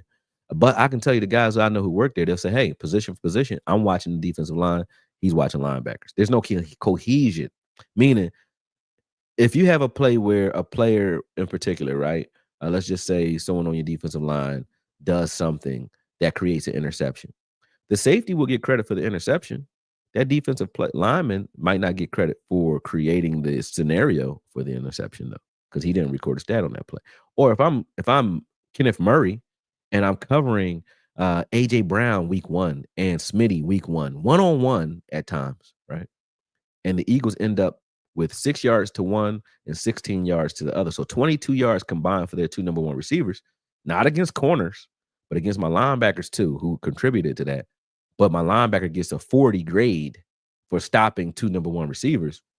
I don't know what you're grading then. Just because the ball didn't go his way and he didn't get to record any stats on those plays doesn't mean he had have an impact on those plays. On every scramble that Hurts made in that first game against the Eagles, it was because he was trying to take advantage of a mismatch, which was there. The mismatch was Kenneth Murray is on Smitty. I'm going to wait for that to come open. And every time he tried to do that, Kenneth Murray held his coverage long enough for Hurts to have to pull that ball down and run.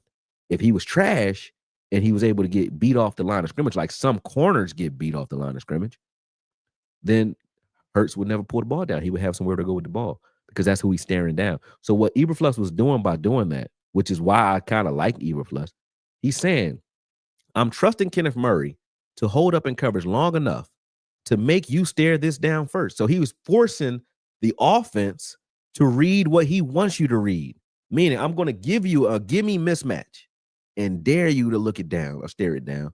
And while you're doing that, I'm going to bring heat from other places that's going to chase you off your spot and you'll never get through your progressions. That's what he's doing, right? But people say, Eberflus is trash. He was forcing you to look at the mismatch and lose every time you did it. They didn't get the ball to the mismatch not one time, maybe once, but he chased the ball and tackled it. And do I need to show that too? Y'all want me to show that too? Because I showed it before. I'll show it again. But I'm not making this shit up. What up, Okoye? This real film study, you the GOAT. Thank you. I appreciate it. I don't care who the GOAT is. I just know I like to do this. Not just on the field, but out of the whole NFL on Sunday. He was the best player in the NFL on Sunday. What? Yo. No. Micah, my man, but no, dog. Y'all lying, man. Somebody lying. I like Clowney. He a coach on the field. I think so too. T Church. And the Jets being at home, I still think the team has enough offense to take it. I hope so. Clowney can help Mozzie. I think Mozzie was going to be okay. I think he's going to be okay. By mid-year, he'll catch on to what this coaching regime is asking him to do, and he'll play faster. Mozzie is he like me. I'm slow, but once I catch on to what you're doing, I'm real fast. The reason I break shit down the way I break shit down, because I'm really slow. I mean, I look at shit, I'm like, even when I'm watching the game, I'm just like everybody else. I'm screaming at the wrong person, saying that this person trash, just like everybody else. But then I go and I'll break down the film and I'll watch it slowly because I'm retarded. And then I figure out what's really going on. I say, oh, then I catch up. And then it seems like I'm faster than you. I'm not faster. I just take more time with things than other people. So when I actually start to speak, I don't have to hesitate because I took the time, right? Mozzie one of them. He take a while to catch on. But once he catch on, at the midpoint of every year he's been in the league, the first 2 years, he start playing faster and play better every season so far. So I think with new coaching staffs each time. So I think he'll do the same here. Coyote, what's up? Oh no, that's a fly. Oh no, that's a mosquito. I'm gonna catch him though. I've been catching flies like crazy, like my hands and all that down here, man. because I got a garage door. They be seeping in here through somewhere, man. Dak got the number one offense again with another offensive coach. Yep, no CD, 2, and out 2 to 4 games. No BB 2 games. No Booker. No Guyton. Don't get better than that. You right, Coyote. And he got the hunt for Red October on the jaw. You a beast. What you know about Sean Connery? Sean Connery. I mean, I like Sean Connery, man. That's my man. He a funny boy. He a throwback OG, Matt, toxic masculine man. I bang with him. All right. That sack cost me $500 on my parlay. He ain't getting no sack, man. That was a lot. Stop calling Dak elite for doing things he should have been doing for years. The best throws were really the best catches. Oh man, you sound like a hater, bro. I can't even. I don't know. I don't even know how to dignify that. Stop it, man. Come on, man. Stop it. Stop it. Stop it. Stop that, man. I don't know why you're doing that. That's corny as fuck, man. Don't do corny shit. Not today. You do mixed run and spread the ball, and the 2 players on the Jets to stop. Yeah, I don't know who you talking to, but I get you. Tony Hanley was good. Said number one offense and multiple scores on the board against Philly and the Bears. Coyote said. Cowboys Thanos preach King. I had us winning. To be honest, Shoddy said something during the week that caught my eye. Good. 11 drops. Damn. It could have been even better. Facts. That wasn't a sack of Collier. He got a yard. Definitely. NFL worked this on that one. I swear to God, if you watch the beginning of the play and then watch where he got tackled, we could watch it. I could show you, but ain't no way he went down behind the line of scrimmage. Nope. Hoffman, Bass, and Thanos. Hoffman, Bass, and Thanos, and Thomas. I mean, I said Thanos. And Thomas was great. Donovan getting close though. Donovan had pressures too. That's the crazy thing. I'm like, yo, on that incomplete pass that Morris Leofold lit 23 up on, who was chasing Love for incompletion though? When Micah Parsons was chasing Dak was completing passes. When Ezaraku was chasing Love ain't complete a damn thing. He threw the ball in the dirt a bunch of times for really, they really was intentional grounding plays, a couple of them, and he still, whatever. Y'all keep talking about these pressures. Y'all giving way too much credit for pressures, man. Y'all act like a pressure is an assist. It's not an assist unless something good happens as a result of it. You know what I'm saying? If I pass the ball to you and you missed a shot, it ain't an assist. You know what I'm saying? If I get in your face and you still hit the throw, okay, you had a pressure. What good did it do you? Nothing. So shut up about that. Micah balled out. You just said Micah balled out, but Dak didn't. I could, man, go ahead. You crazy. You like, don't, he's an athletic freak, but we have the answer. Yeah. Well, how you ride Micah, but telling me that Dak ain't do shit? You don't sound right. Tyler Guyton was giving Micah problems in the run game. Yeah, so was everybody. Tight ends was too. That moment coming this year for Jaden Daniels, I agree. PFF is very flawed. I agree. Taylor Sampson, what's good, man? Lab said what? TJ Bass gave a 1 pressure all game. Dope. Yes, Bass, Hoffman, and Thomas can play football. That's crazy when you got them as your backups. We got we got 8 offensive linemen that can flat out play. That's dope. He's gonna play because Miles is hurt. Yeah, Jaden Blue's gonna have to play this week. Collier, what is Elam still doing out there? Get well soon, Carson and Rebel. Elam didn't play bad this game. He gave up that touchdown to Dobbs, but that was more so on Eberflus on that one. I'm like, why would you've been doing well with zone for most of the game. But if there's a place where zone actually does work and it's preferable, it is in the red zone. Don't go man, especially 15 yards off the ball in the red zone. You need to zone it up in the red zone. He goes man in the red zone. Why did you do that? So I thought that was an easy pitch and catch, not because of Elam's coverage. It's the call. Why would you call that here? Call something else. Call something complex in the red zone. Call a complex zone in the red zone. Call cover 2 and press everybody on the outside. I don't care what you do, but don't call man coverage in the red zone. No, not with this fucking team. They need to win games now. They're not saving Blue. He might have poor work ethic.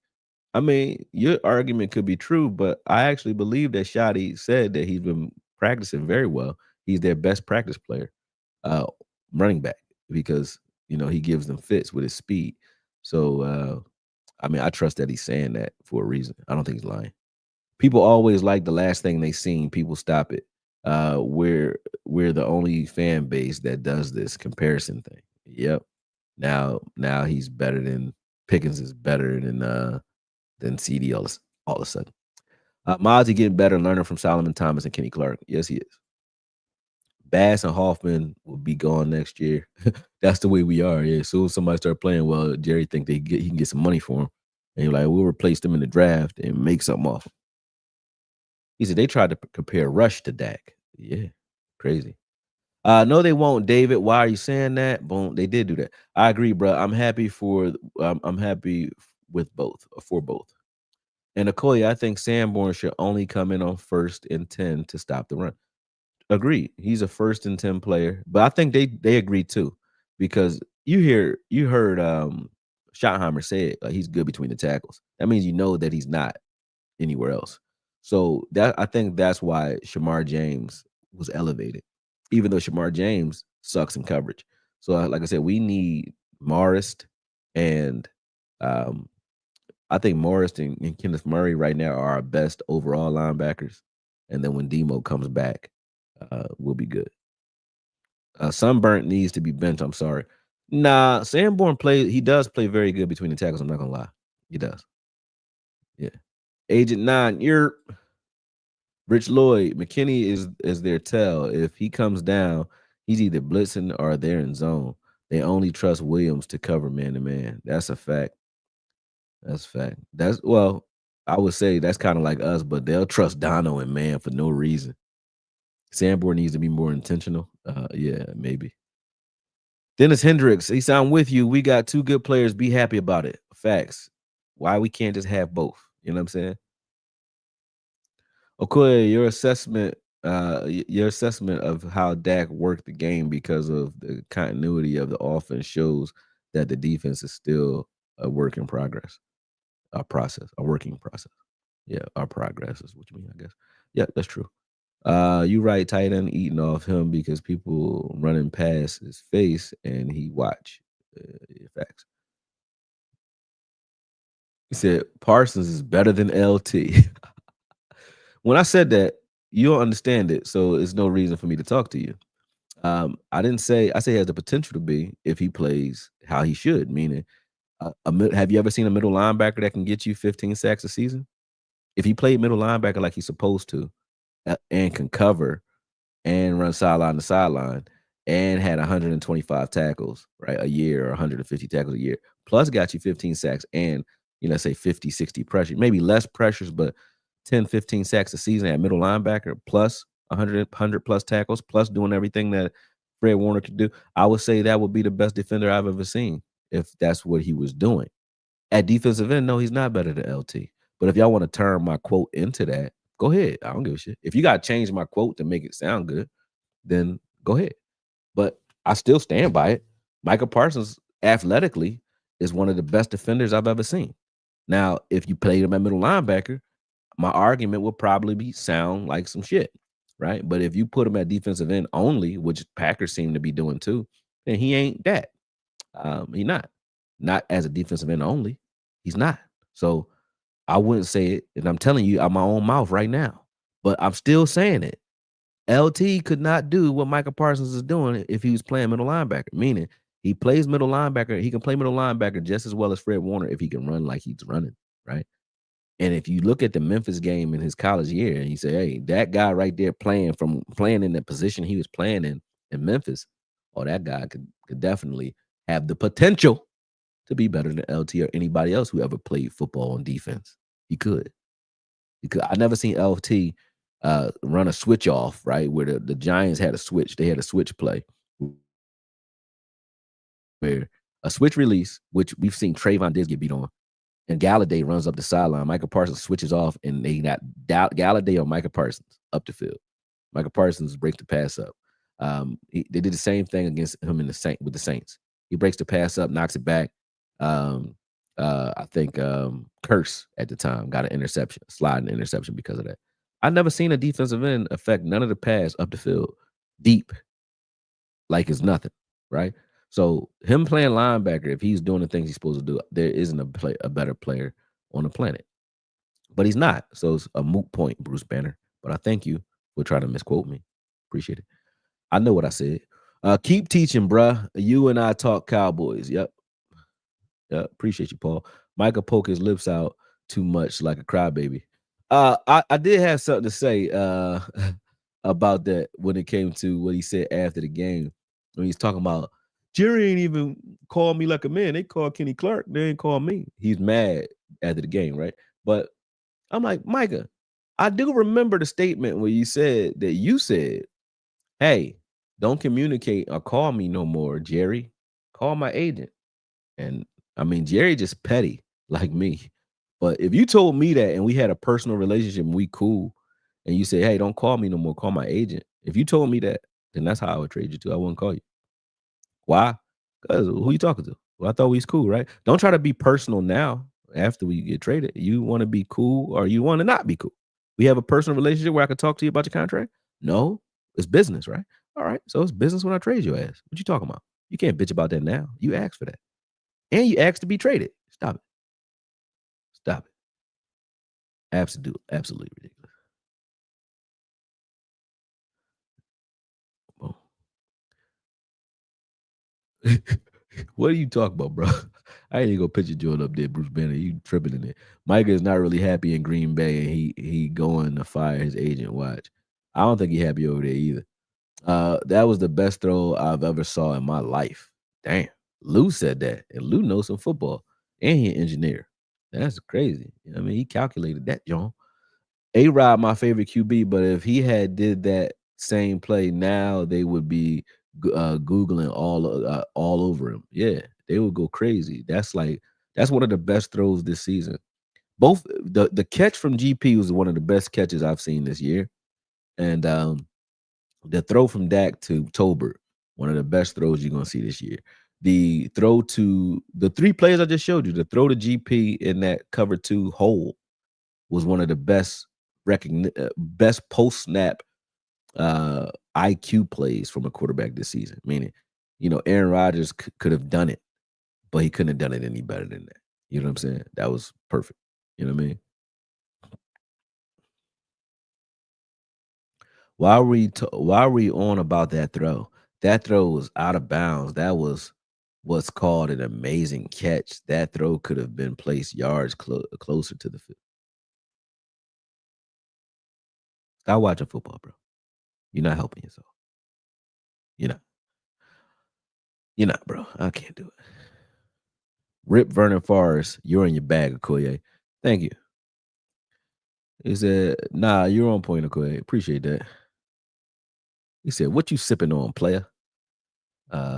Good drugs, I guess. I don't know. I got some 1800 right here, though, but I ain't drinking it. Not right now. It's too early. You know what I mean? But I will at some point. Mhm. Not today. I rock with you because you're consistent this year. You mean consistent in the way I think, but I ain't been consistent with making videos because I was gone, man. I was gone for some months. And while I was gone, all these people start springing up, talking crazy. I'm like, damn, this is the impact. It's like when you don't walk around your house on the concrete and the weeds start growing. You know what I mean? It's a bunch of weeds that just start coming out making content and saying crazy shit. And then they're so scared to say anything. See, right now, I'll say something about PFF. Why? Because I don't give a shit what nobody's saying. They want to work with PFF so bad, or people want to get recognized so bad that they scared to say what they really think, right?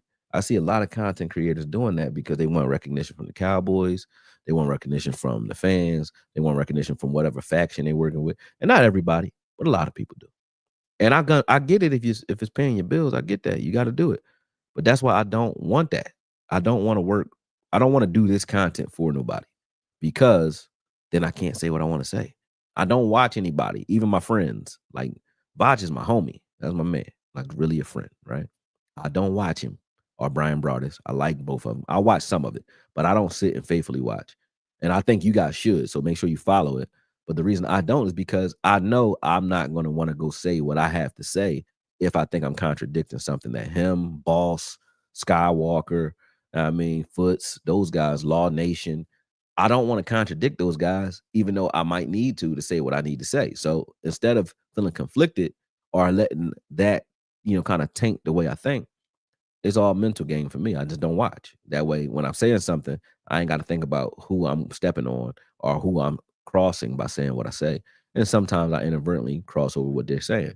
But they already know me. They know I'm not coming at them when I'm saying what I'm saying. I'm not trying to contradict you either. I'm just saying what I see, and I need to be able to do that independently. So I don't watch nobody. But I'm not talking about those guys when I say this. There's plenty more that sprung up since I've been gone. It's like, yo, what are these guys talking about? Won't say no names, but I've seen some shit that sound crazy. But I'm not here to address it either, and I'm not here to correct it. But I just know uh I don't agree with a lot of it. You know what I'm saying? I don't. Dak played a good game. Not gonna argue that Rich. Just saying that some of those were elite receiver plays. Yeah, I agree. Honest, good point. Hold on. The first chunk play, Bland thought they were in cover two, but they were in cover three. That's why Golden was open. You actually got that. See, that's true. Yep. My only problem with Micah is he's capping his own potential. Yeah, by being defensive end, he's not going to ever. I don't think he'll ever be as good as he could be.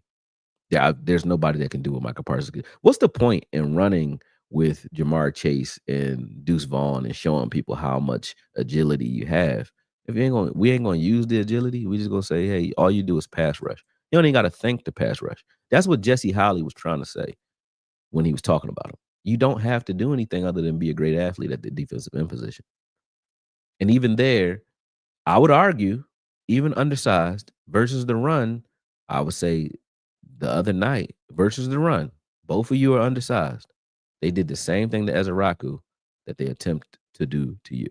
And Ezaraku looked better when they ran at him than you did when they ran at you. When they ran at Micah, Micah didn't do anything. When they ran at Ezaraku, they knew, okay, yeah, we can't keep doing that. Do something else. And Diggs getting healthy, Thomas not giving Hooker that free safety spot back. No, I don't think he is. I think Thomas, if Hooker does come back, I think Hooker might get his job back, and Thomas may take Donald's spot at the strong. Yeah, I think that's what's gonna happen. Uh, for all those wondering, Almighty Film, just watch it. Then ask football questions until you understand why this one of the most disciplined sports in the game. Yeah, facts. I guess they didn't see Max Crosby. Yeah, Max Crosby nasty with the pass rushes. He said Mozzie doing okay out there. Yeah, he doing okay. He ain't fucking it up. He doing okay, but he got to still make some plays. I want to see him. Well, you got to run at him for him to make plays, though. What I do notice when he is out there, they ain't running at him. They run away from him. So he's still having his impact that way. They know enough not to do that. Because if he ran at him, he can get some stats. They don't run at his gap when he's out there. They don't do it. They just say, all right, we just gonna run the edges. Or we running somewhere else when he's out there. They don't run. Now, when I start seeing people run through his gap, then I start criticizing Mozzie. But he can't make a play if ain't nobody running at him. And that's saying something right there. Dak is playing damn well, even if PFF has been forced to recant their previous statements on Dak. That's why they didn't want to rate him high the other day, too. That was crazy. Yeah, that dude been hating since he stepped in here. Yeah, I don't know. I don't listen to it. With that ghost sack, the NFL definitely trying to make Parsons a superstar. Yeah, he didn't get a sack on that play. Yeah, that sack was BS, not a sack. Let's see. Let me see. Let's find out. I'm gonna go to it. Let me see. Boom. Micah Parsons. Let's type it in, and we could prove it right now with the film. And if I'm lying, I'm frying. Parsons. Boom. On the field, play result. Did he get a sack? They say money all around me. I feel like I'm the man. But I was down and out like last week. That's my shit, man. That's my old player song. Hold up. Let me go to that, John.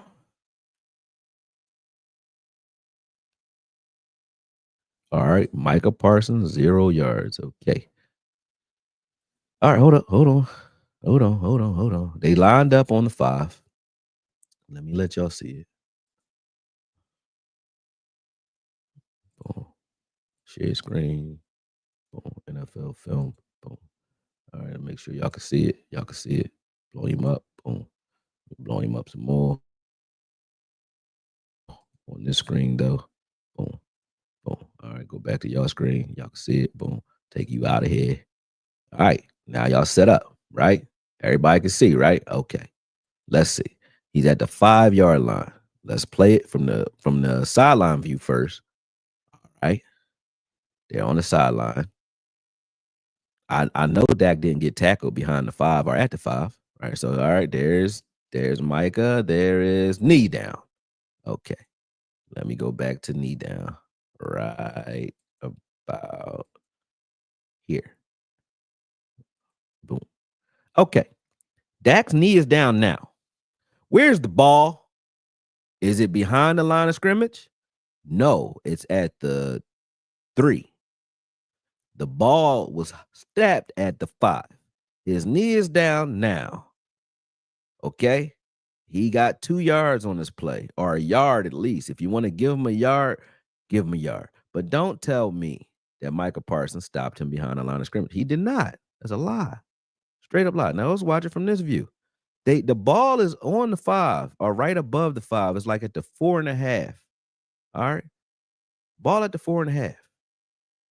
Let's see where it's at when his knee goes down. Boom. There we go. I'm not being petty. I'm just saying. All right. Boom. Is the ball at the 4.5 right now? His knee down right here. Is the ball at the 4.5? No. Boom. Ball down, knee down. Now he's gonna slide to the 2, but he went down at the 3. He got a yard on that play. Am I lying? Am I lying? No.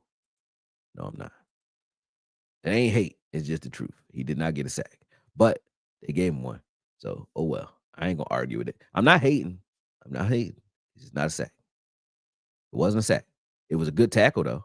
Because again, let's go back to it real quick. Let me add it back to the stage.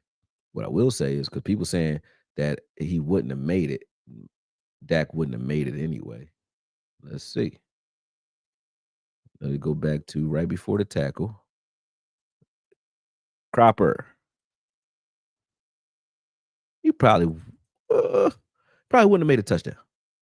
But they would have got a touchdown after this play, most likely. Because they would have been close enough to run it in there with somebody else. So good play, Micah. Good play. Next play. Is this the next play? Let me see. What happens next? Yep, this is the next play. So yeah, had Dak. Yeah. Next play. This is the play they run. Right? Had Dak actually made it past, if Parsons doesn't make that tackle and Dak's up here at the 1, I'm pretty sure they can run this ball in. Pretty sure. I don't like the play calls here at the line of scrimmage. I'm not gonna lie. I will put this on Shoddy because if you're at the 5 and you run 3 straight times, I mean, I think you get in. You know what I'm saying? You throw the ball 3 straight times, you don't. So let me see what plays he called before this play. After the deep pass to Tolbert, the first play is a throwing play. No.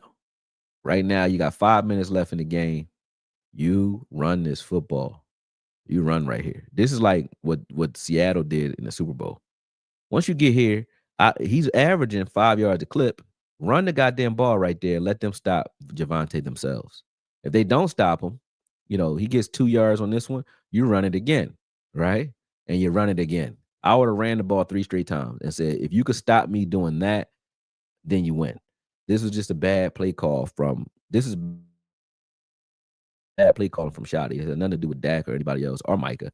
They don't stop him here. Like, if you just gave him the ball right there, Javonte Williams is at the 3 at least. He might have ran through Edgerton, Cropper or Cooper and Walker's face anyway because he's been doing it all day. But even if he doesn't, even if they stopped him at the 3 or the 2 yard line, I would just lined up and ran it again and then ran it again. But you can't do that when you take a sack or a tackle for 1 yard on the first play. And then right after that, right? Now it's 3rd and 4 from the 4.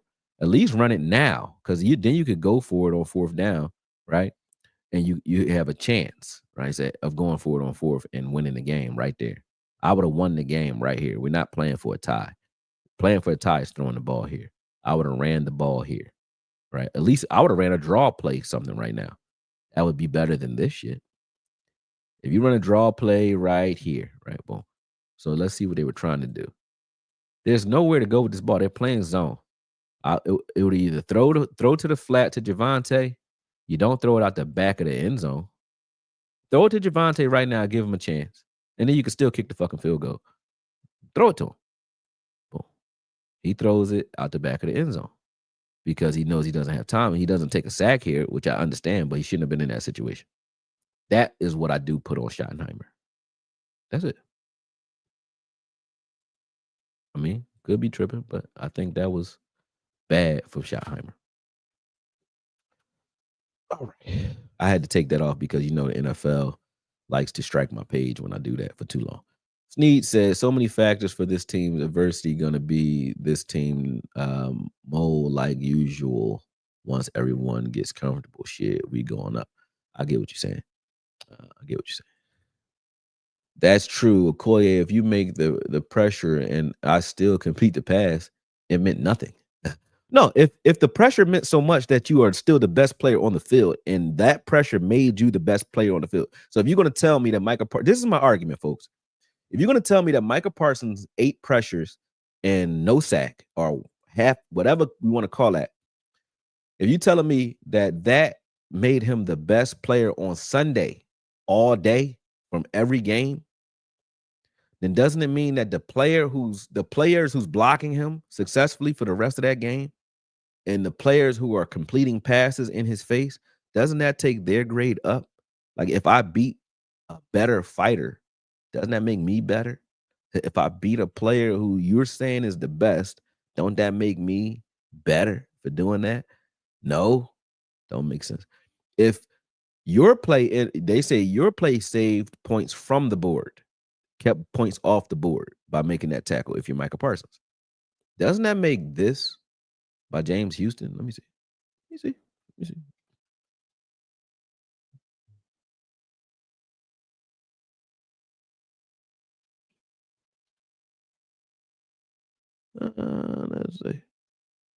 He played 38 snaps, and most of them special teams. Let's see.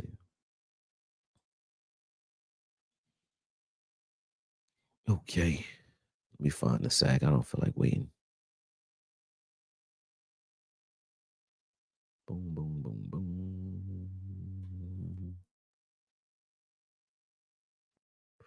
Where is the sack? Hold on, y'all. I'm gonna find it. I'm blind. Oh, that's 4th quarter shit. 2nd quarter. False start. Touchback. Where the hell is the sack?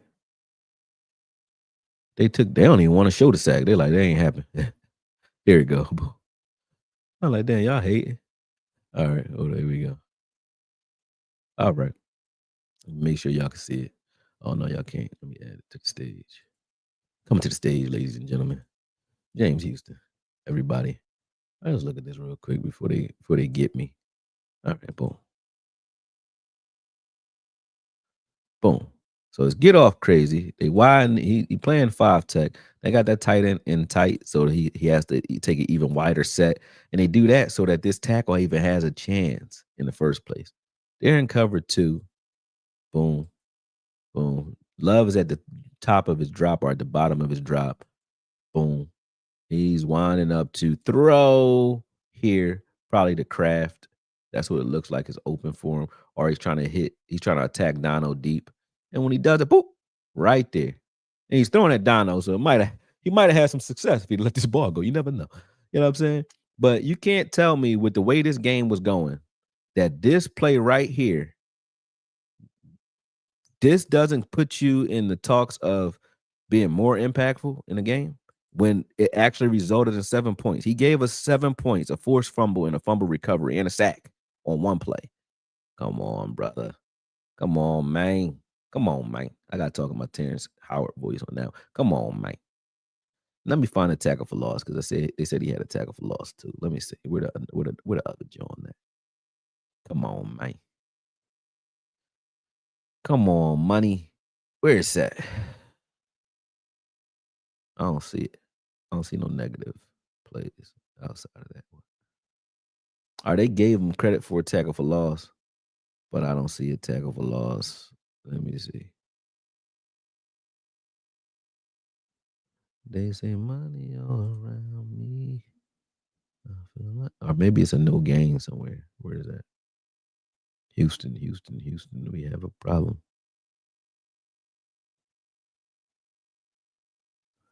I don't see it. I don't see it. I don't see it. I don't see it there. Nope.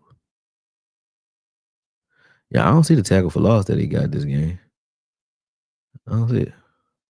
Maybe I'm tripping.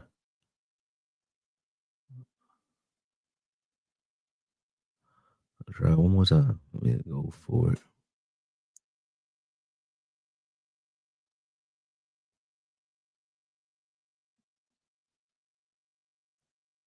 Maybe it was an assisted tackle or something, but I don't see his stat line, his name mentioned anywhere for the tackle for loss. Let me see. Boom, boom, boom, boom. Nope. All right, well, that's all I'm giving him. But that's crazy. Let's watch somebody else. Let's watch this.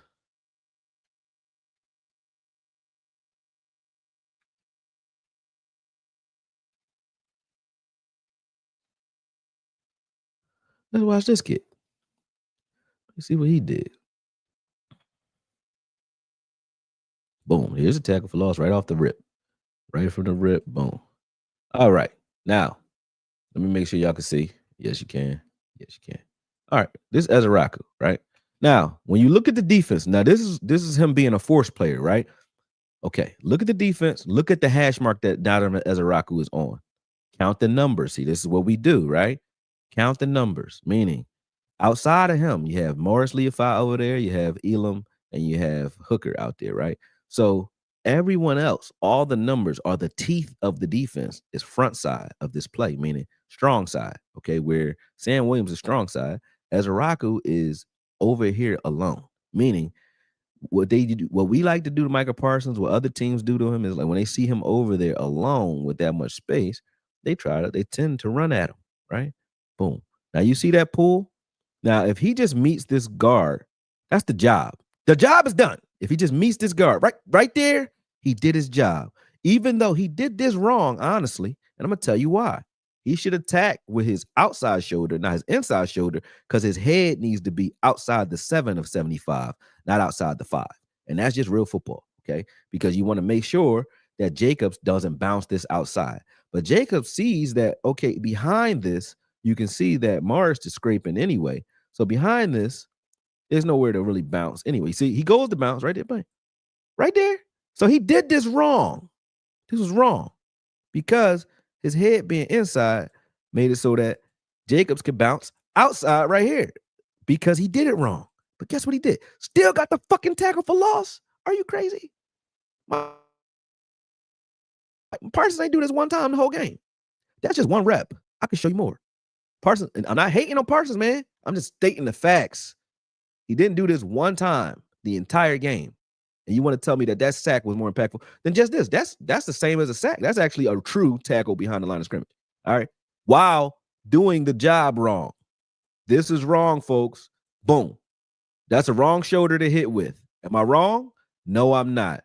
Morris Leafai, you left him out there to dry on the island if you missed his tackle. Boom. Sanborn is scraping to replace it. So Sanborn and Leafai would have made the tackle anyway. But you attacked this the wrong way and still made the play. All right, let's find some more. Let's find some more for Ezzy real quick. Let me see. Ezaraku again. Let's see. Let's look at these reps.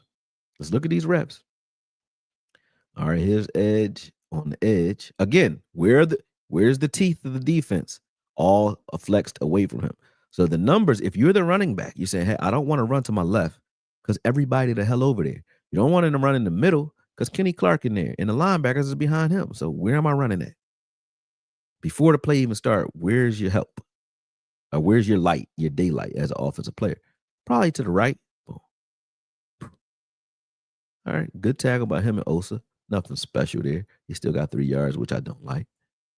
But okay. I haven't looked at none of these, so this is all fresh. Let me see. Okay. More Ezaraku. More Ezaraku. Let me see. I want to see that play where he got the penalty. Here we go. All right. This is another tackle for loss. Now, he got the tackle for loss. So he got two tackles for loss. That was one of them I showed you. Here's again. He's forced, meaning there's no help over here. Well, now Kenneth Murray's outside him, but Kenneth Murray's watching Golden. There is no help over there. Boom. He's chasing the play. Boom. That's a gnat fly I'm trying to kill. Sorry about that, y'all. But he's chasing the play. Boom. Grabs the guy. Morris Levi comes in, grabs him again. Boom. He comes in and flats him. Great play. All the way up to that point. But then he punched him in the face. That was dumb. You let your emotions take over right here. He punched him right in the face. Right here. This is a great play right here. Right now, he did good. Boom. But right there, he punched him right in his mouth. He punched him in his mouth. You don't do that. That was dumb. But the play he made, there's 2 tackles for loss. He's already making his impact. Like, you're just too hype. Calm down, buddy. Calm down. But look at Edge right here. He said, you pop. And then, boop. He punched him in his mouth. Shouldn't have did that. That was dumb. I won't front. Let's watch the play, the other dumb play from the other young player, right? Let's watch the play with Morris Levi. Watch this. Morris Levi, where are you? Where are you? Yep, Morris Levi right here. Let's watch this play. Because they're talking about pressures. You want to see pressure? Watch the pressure on this play. All right. I remember this one from broadcast. Watch Ezaraku on this play. Boop. Kills the tight end. He on his ass. All right. Morris Levi. Right now, it's 2nd and 7. And it's an incompletion here. If Levi has 4 steps, smack, stupid play. Yeah, 4 steps to make that play. And you still smack the guy. These 2 plays saved drives. Those are saving drives because young players are making dumb plays. I don't want to hear the defense is trash because this is the 4th quarter. Okay. It's 27-30 right now. But when you go back to the 3rd quarter, it's 16-20. But don't tell me, boom, that Ezaraku didn't have an impact or that Ezaraku didn't have a better game than Micah Parsons in this game. He did. Don't nobody want to say that. Here's another one. I'm gonna show you the plays I'm talking about. I'm gonna show you the opposite of when we ran at Micah Parsons. What happens? Watch this. So this is on the goal line, right? Watch this. Boom. First off, watch Morris Lee follow on this play. Oh, god damn! I remember this play from the broadcast. I know what play to go to. Look at it. Watch Leofow. Get the fuck out of here. Good play by Leofow. And then Ez cleans that up. Beautiful play by both our young players, man. Showing that, yeah, you can't just run at me, dog. I don't care. You want to run at me because of what we showing you on the other side. The veterans on the other side. The young boys over here. Boop. Leofow. That's why even though he made that dumb play, I would love to see more of Leofow, man. That was a beautiful play. Let's watch it again. Just because y'all don't understand. Micah Parsons ain't do this one time, dog. What you talking about? Not one time the whole game. Okay? Not once. All right? You think I'm lying? I'm frying. I'm not. Okay? So let's keep going, though. Let's keep going because it's more. I'm pretty sure it's more of Ezaraku in this game. He did more than that. Pretty sure. I'm just saying. I'll find it for you. Make sure y'all can see that, though. Did y'all see that? Yeah, y'all can see. Because, I'll be on a tangent and then, y'all can't see a damn thing. Then I got to go do it all again. I ain't doing all that. All right. Let me see if Ezzy's in here somewhere. Where the rest of this shit at? Showed you that.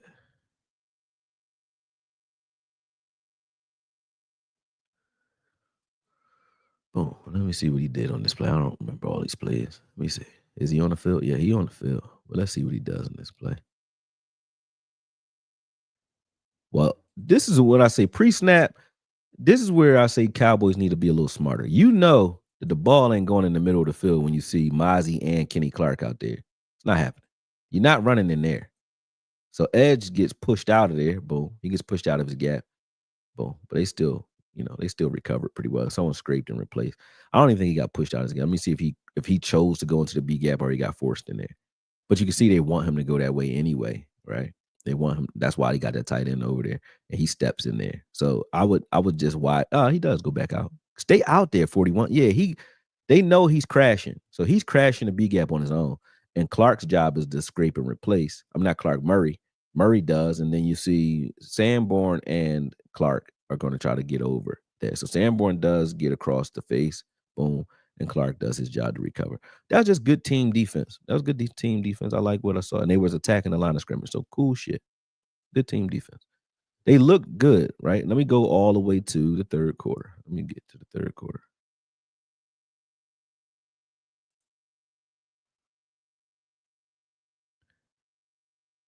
All right, we are in the.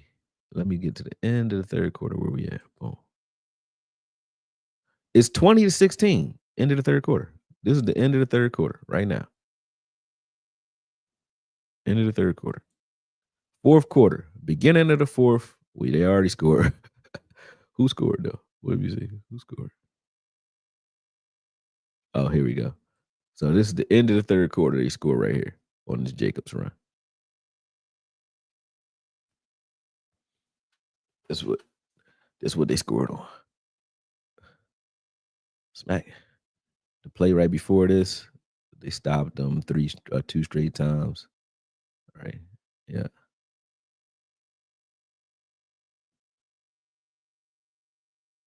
So yeah, first they got the false start. Let me see. Diggs did a good job here. Let me see what's happening. So it's 16-13 at the end of the third quarter, or going into the end of the third quarter. Right. Well, let me see what happens. Smack. Diggs did a good job tackling this game too. All right, then we got Sanborn. Sanborn and Nealon. Let's see what they do on this play. Boom. Good. Whoa, they look violent. Look at Ezaraku firing off the ball, and look at the young guys off the left side of the right side of me. Look at them. Look at Leofile and 41. Watch this. Boom, boom. That's attack front right there. They doing it right. They on the other side of the line of scrimmage. There is nowhere he can cut to the right. He can't get to the right. They created a bottleneck. He has to stay front side with this play. Run it, funnel him right to the middle linebacker, which is the job. Boom. Sanborn just had to wait and receive. Boom. And then they all start smacking him after that. They all attacked him. Like that was good play near the goal line. Very good play. Let me make sure y'all can see this. Yeah, let me blow it up. Blow it up. I mean, watch this. Those young guys did their job and smack, move that tight end, get him in there. Got him out there. He was trying to cut. Look, he wants to cut to the right. He knows like this. That's where they want him going with the ball. Look, right now he's trying to get over there. He can't. He has to just stay front side. And run. You think he would have chose to run right at Sanborn? He has no choice. He has no choice. He has no choice, man. Next play. That was the play I just told you about. So the very next play, Ezaraku. This is on 2nd and 2. Right? Ezaraku and Nealon do their thing. I mean, Ezaraku and Morris do their thing. Boom. Okay, cool. These ain't veterans, folks. These are rookies. A rookie and a second-year player. These ain't veterans. When you get this type of contribution from your young guys, you're gonna be okay. They're gonna be okay. This is Morris Leofile's first full game. First game with getting this much action. And Shamar James is a rookie too. They're gonna be okay. Are they gonna be great? No, but they okay. They ran at them 3 straight times. They did what I said we should have did at the end of the game instead of giving the ball to Dak. Run the ball 3 straight times when you get down here and let them stop that. That's what they should have did. What they did to us is what we should have did to them. And that was a block in the back too, right there. Watch number 2. So watch Wanye Thomas get blocked. Let me see. Yeah. But it was too late. It was already a touchdown anyway. But yeah, I ain't gonna lie for you. Yeah, I don't know who this is calling me. Calling me, texting me, paging me. Are you still on the boat? Hold on. Hello? Hello? He hung up. Anyway, let's go. Let's see who else I wanted to look at. So we looked at a lot of Ezaraku. Let me see if I got anything after this play that Ez did that was okay. Let me see. I don't even want to look at his pass rushes. I'm just going. We're just going. Boom.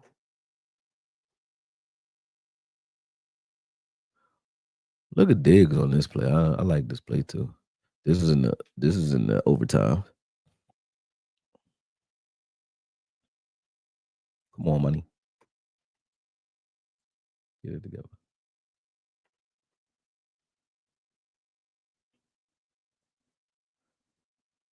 I went all the way back to the beginning though. This y'all talked about this play, but watch Bland. So Bland's trying to figure out what's going on. So he don't know. Right. So he plays cover 2. Boom. He thinks his cover 2 is cover 3. And he lost on that one. Still almost made the play at the very end, but that's what happened to him. All right, but let me go back to what I was trying to look at myself. Boom. Diggs is tackling on this play. It was like, I was like, oh, all right, young boy. Watch Diggs. Diggs don't know what's going on either. Look at him. He's still trying to figure it out. He just said, I gotta play fast, and just fired off the ball and smack buddy. That was a good play by Diggs. He ain't let grass grow under his feet. I respect it. Nobody knew what was going on this play. And for real, we let them get away with not even knowing how to run the clock, how to play. Like they didn't know what to do. They really did. That incompletion. They ain't even look. They not even showing the incompletion. Look at them. That play not even on here. They're just showing the kick. They don't show that incompletion from Sanborn because they don't want you to see that there was no time on the clock. That was dumb. Why this play not on there? That's wild. That they just showed a 1 second, but there's a whole 20 seconds missing. They don't show. Why is that not on here? And it was on here yesterday because I watched it. I watched the Sanborn play. Maybe I gotta let this play through. Let me see. Maybe if it plays through, the next play comes up. Nope. Field goal. They took the play out. That's wild. Why the NFL do that? That's different. Why they do that? You can't see the ball hit Sanborn in the back of the head right before this because they don't want you to. I don't know. That's wild. But let's watch what happens when we run the ball. So now let's watch Javante. How you spell that boy name? Javon. There we go. Yeah, there we go. Let's watch Javante Williams. Let me watch rushing plays. I think I got all these runs though. Let's watch these plays though. All right. Outside the tackles, because most of that's gonna be at Micah. Let's watch that. Boom. Boop. Oh my God. So let's see what him and Guyton did because they said he was unblockable all night. So let's see. All right, here go Guyton versus Parsons versus run. We gonna run right at you. Boom. Is he in the play? No. Nope. Chasing the play though. Cool. No problem. We've seen, you know, we've seen this before. All right, let's see here. I ain't cherry picking them, just letting them play. Outside these all the runs, outside the tackles, is 9 of them. Ran away from him this time. Boop. Oh, look at Steele on this play. If Walker doesn't make a great play here, if Walker missed this tackle, watch Steele on this play. Steele made it so that it was nothing but sideline opportunity.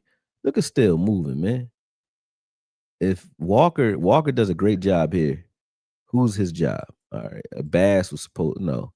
I think Hoffman. Who's supposed to find him? Come on, somebody should have just cut this ball. No, it was nobody to cut him off. Still chooses to hit the now. Still, I think Still should have chose Walker. Just stop and seal Walker. but still goes out and hits 20. He just says you got to beat Walker yourself, but still makes that block right there. If he misses that tackle, if Walker misses that tackle, Williams has got nobody other than the corner who's being blocked up the field to deal with. Mm. Is Parsons on the field? Yeah, he on the field. Let's see. Let's see what happens to Parsons. He's at the left. Boop, boop. It took 3 to block him. There you go, Parsons. Okay, young boy. He did pretty good. He's strong as shit. You cocky as hell, bro. It took 3. Look at that. Look how strong he is. That is strong, though. I'll give him his credit on this one. Look at that. Smack, smack, smack. And got the pulling guard. They was smacking him, but he's still there. You felt that, though. He know it. He knew it, though. He like, yo, man, it's gonna take all y'all. That was real facts right there. Let's see. See what happens here. Outside with Williams. Boop. Oh, this the one that took Parsons out the game right here. All right, so boom. He gets upfield. Let's see. All right, he takes an inside move. Nobody scrapes. Williams has a lane right at where Parsons is just at. Boom. All right. A little bit of holding right there. Parsons is in pursuit. Good block by Tolbert. Boom. Williams runs right through the contact. Parsons smack right on his head. He getting up slow. That hurt. This is why you run the ball so much, though. Even on the plays where you see that play where Parsons just got hit by 3, right? He felt that. Even though we lost yards on that play, you feel it anyway. It's like throwing a jab or a body shot. They feel it. When you run like this, they feel you. Boom. They feel you. He feel that. He can front like he don't, but he felt that. That hurt. That's only 9 yards, but he felt that. Parsons moving slow. Let me see what happened on this. This is only 2 yards. Let's see who get rocked on this one. Smack. Well, we got rocked on that one. Gary did a good job there. Let's see what these backup linemen are doing in the middle. Hoffman and Bass. Bass seals his guy off. Hoffman reaches Cooper. Boom. Still blows his guy up. Boom. McKinney, that he hit. Still doing a good job in space, man. To go out and find a defensive back in space isn't the easiest thing to do.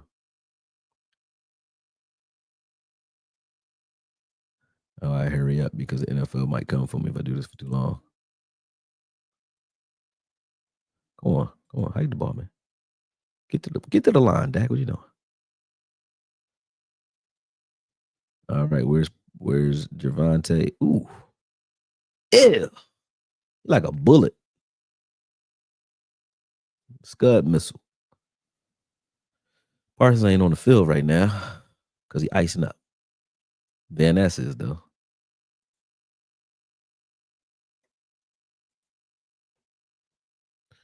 All right, let's watch what Guyton and Tyler Smith are doing on this play. Boom. Span forward. Oh, man, you got Brevin out in front of you, cracking back on something. Damn. Oh, span forward, crack back on Buddy. Van Ness beats Guyton. Doesn't matter. He beat Guyton. He still jumped straight through there, ran through somebody else's face. Yeah, he just erases a bad rep for the offensive line right there. All right. Let's see what happens on this play. Parsons still ain't on the field because he's hurting right now. So Parsons ain't on the field. The run game has definitely had its effect. Let's see what's happening. Ooh! Ooh! Damn. Make sure y'all can see that. Yes, y'all can. All right, hold up. Let me go back. Damn. Y'all ain't see this. I ain't see this live. Look at this. Dak is throwing the ball right now. Now he's running it to the left. So they were supposed to be running to Van Ness. Right there, boom. Supposed to go to Van Ness. He killed it. Watch this. Give him 2 fists. Boom. 2 fists. He's pointing to the right. So he just flipped the play. Dak did that. He flipped the play because of the alignment. Once he brought Spanford in motion, He sees the alignment. He said, "All right, we going to the right," and he was right. Watch this. This is good QB play. Boom, boom. Good block by Bass and Hoffman sprung him. Still just lets his guy in the backfield and seals him off. Boom. They created a funnel. Good blocking by I don't know who that is. Is that I think that's Shoemaker. Yeah. Good block by Shoemaker. Good block by Tobert. It's just one man to beat. Smack. Good run. That was beautiful, man. You let him get into the secondary without nobody touching him. Don't nobody want to deal with that. They all moving slow.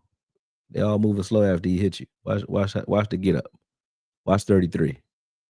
Pop. Watch him get up. He got up slow as hell. Look like I got hit by a car. You don't want to do that all night. Nobody want to do that shit again. Nobody want to keep doing that, man. Smack right through your face. Yo, give TJ Bass and Hoffman their credit, man. We keep talking about them like they ain't it. They starting caliber linemen. I don't even want to say guards or centers because they both play both. They can play though. Watch this one by Gary. Gary gonna come in. Watch the impact of a 1-yard run. Now tell me, Gary don't feel this. Boop. He made the tackle, but he gonna feel that tomorrow. He flipped him upside down. He flipped him over. He flipped him over. Look like a girl on prom night. Look at that. Ooh, legs in the air. Facts. Watch this. Smack. Watch it again. Smack. He made the tackle, but he felt it. Yeah. No, dog. All right, let me watch outside the tackles now. Or inside the tackles. You know what I'm saying? I'm just saying. I'm just saying, man.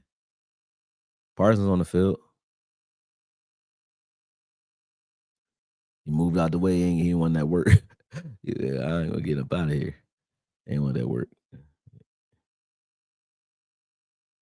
They say money all around me. They think I am the man. I went down and out like last week. All right, let's see. Parsons ain't on the field on this one.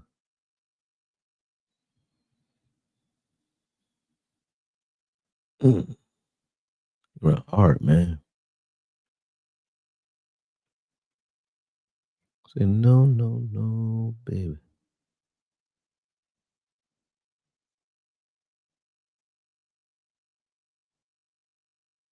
Smack.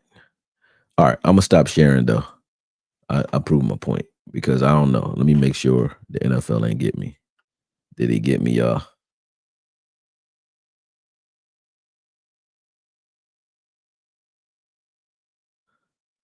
Did they get me? What's up, Marcus Callaway? What's up, Matt? You ain't lying. Definitely not a sack. Exactly. 1-yard gain, no sack. No, I don't think he would have got it unless he dove, but he might not have got it. But think about it. If he didn't get it on that sack, which he might not have got it, but he would have got yards. I think it shouldn't have even been in Dak's hand. They should have ran the ball with Javonte on that play and then ran it again and then ran it again. That's what I would have said. Look, we either going to give you the ball back to drive on us from the 1-yard line and we're going to get a safety on you, or we're getting a touchdown and we ending this game. I would have ran 3 straight times. We're going to run at you, and then run at you on 4th down too. We ain't kicking no field goal. We're running at you again. And if you're going to beat us, it's going to be because you got the ball on the 1-yard line and you drove it 65 yards to beat us. That's what I would have did if I was Schottenheimer. We running at you. Whole time. Didn't like the mesh call after the sack. Players were showing zone. He should have checked to a run. Exactly. They should have ran the first time anyway. I didn't either. I was watching it last night. Also don't like the 1st and 10 play. Yeah. 10, 15 plays. 10 to 15 plays of the game either. Nobody does. Yeah. Y'all talking in here, man. PFF grades must be taken with a grain of salt. The PFF graders don't know the scheme-specific responsibilities for the player on every team. The pass rush grades are the easiest to gauge on film. And it's bullshit. I don't care what you're talking about. I gotta watch this later when I get off work, but thank you, Okoye, for the breakdown. All right, Angie, don't get in trouble. She's smiling now. Oh, you don't look mad no more. You changed that, John. See what I'm saying? See what I'm saying? See, it's the impact, man. Little things, man. They go a long way. They should have ran that 1 second off the clock so we wouldn't have the tie. It's factual. Fuck, I didn't even think of that. We stopped the clock. Yeah. I'd have fired Buddy. Like, yo, what's wrong with you, bro? Why wouldn't you just let that joint tick off? I would have ticked that off. It looked like Dak was looking for Flournoy to sit, but he didn't, so Dak threw it away. Don't matter. He shouldn't have been looking for anything other than run the damn ball when you're down there, especially when you got Javante playing the way he's playing. Parsons wasn't that great, and I don't believe that Green Bay is as good as the media thinks. Nope, they weren't playing anybody yet. Haven't played well, they played uh, Detroit, but they know Detroit very well. The best players on Sunday besides the QBs was Pickens, it was either Pickens or Josh Jacobs. Yeah, or Javante or you can pick anybody, but it wasn't Micah Parsons. Dak, Pickens, Javante were the best players on the field for Dallas. Dallas O-line was pretty good though. I mean, pretty good too, all things considered. Yep, backups were definitely. We should use Flo more. I love this two little. I love his two little plays. Yeah, Flo is looking pretty good. Okoye knows boxing. Shout out to myself. That's facts. What's up, brother? Consistent pressure can be just as. Speaking of which, make sure you guys go out and follow. I'm crazy like that. All of y'all need to go out and follow Okoye knows boxing. That's my other channel. That's my boxing channel. I'm actually going live there tonight. Actually, so go follow me there. I need some lotion, man. I'm ashy as hell and around my eyes. That's how y'all know I just woke up and just got mad and jumped up here though. I don't care. I'm cruddy face. I don't care. I don't care. Anyway, go watch follow Okoye Knows Boxing. That's my boxing channel. And I will be going live tonight talking some boxing. So holla at me. Consistent pressure can be just as valuable as a sack, but like you said, if the pressures aren't forcing the QB to make an off-platform hurried throw that leads to incompletion, then it loses it. Yeah, like what's the point? It loses its value. Yeah. Houston came up clutch. He did. That was a huge swing of the game, impactful, of course. That's an amazing play. As he started to make his presence known, exactly. He definitely used bad technique to set the edge, but he just made a good play. Exactly, exactly. That's crazy. I thought that was horrible. I thought, "Yo, you tackled with the wrong shoulder, and still won." How do you feel about the play of Osa this year, Corey? I think Osa's playing well. He's not getting sacks, but he's playing well versus the run for sure. Him and Clark are killing it in the middle. He getting knocked off the ball some plays, but Clark erases him and vice versa. When Clark get knocked off the ball, Osa erases it. So they tag teaming real well. Okoye, what in the world is Jack Sanborn doing outside of the practice squad? Dude looks like he's swimming with the fishes in cement shoes. Yeah, facts. Ratio, they trust Sanborn to know the system, smart player, but not athletic enough to finish. I think by mid-year when you say, "Hey, Morris knows the system," I would rather Morris and Kenny Murray, K9. I would rather them. I would rather them play linebacker. Sanborn's run defense appears to be good. His coverage is liability, in my opinion. The film might tell a different story or the same story. His run defense between the tackles is pretty good. Outside the tackle, sideline to sideline, he can't get there. Like you see plays that I'll show you. Let's go back to it. Let me go. Let me show you some Sanborn. I gotta show Josh Jacobs runs to do this. I think.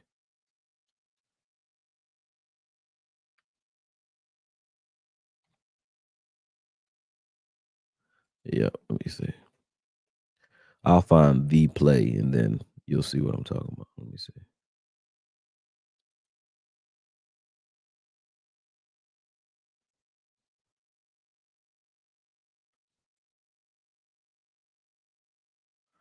Hold on, I'll let y'all see as soon as I find it. Hold on a second. I don't want to waste a lot of time. Oh, these runs right up the middle. No, it's not it. All right, let me see. Outside the tackles. Boom.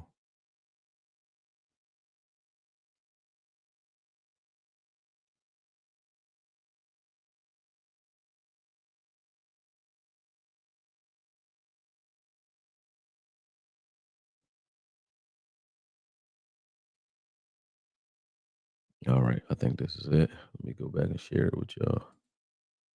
All right, I found the film that I'm looking for, I think. Now let's watch a little bit of Sanborn. Hold on. They say money is all around me. All right, let's watch.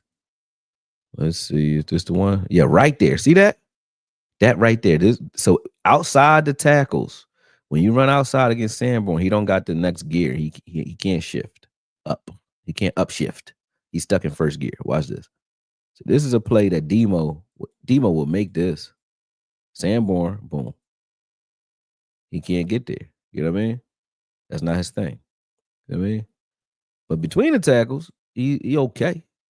He okay between the tackles. He's good. But once you get outside the tackles, like he's not it. You seen this play already? You see, I got any other yards they got to the outside. See, now watch this. Now I won't hate on him though, because he did make some. He made a lot of tackles in between the tackles. He made a lot of tackles that were stopping the ball for short yardage. Like right here, boom. He got there this time. Whoop, got there that time. That was good. You got cut out your shoes, but that was good. That was a good play. I don't hate on that. He saw it. He went, but he should only be playing first and second down, and depending on the down and distance after first down. So depending on what happens first down determines if you can play second down. If second and long, you ain't playing. Second and short, second and 5, keep him in there. Second and long, get him out of there.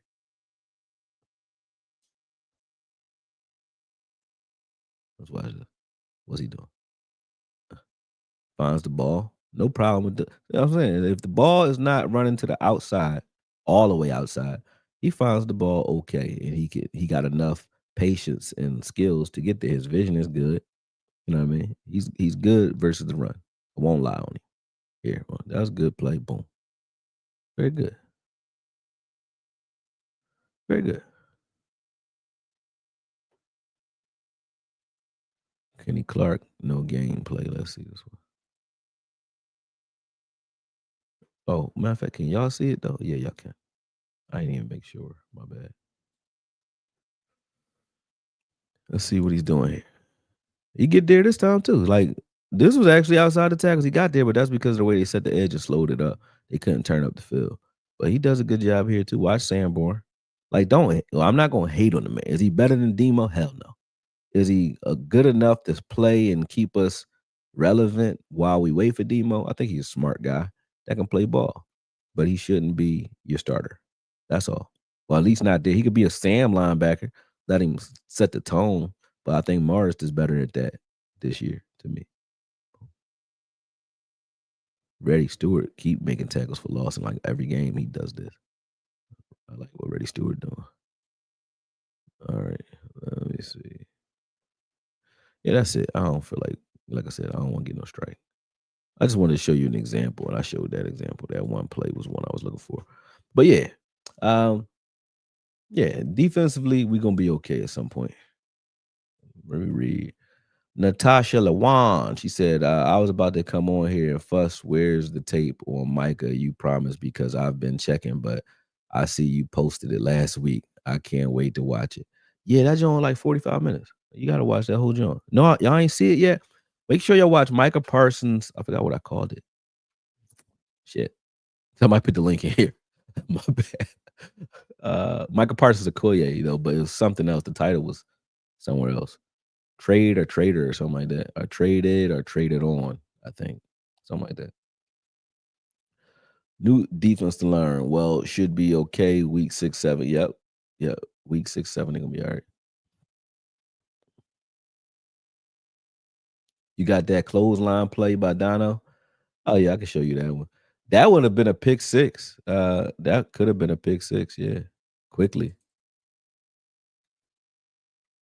Donovan Wilson played a good game too. Yep, he played a good game. He played a better game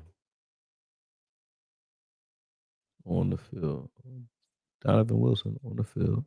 Week 4. What the hell y'all talking about? There's no plays. Well, he ain't run the ball, obviously. So let me take that filter off. Oh, it's the run filter. Let me take that off. Okay. I think that was in overtime that he did that too. So let me get over here. That's this one. No, it's not.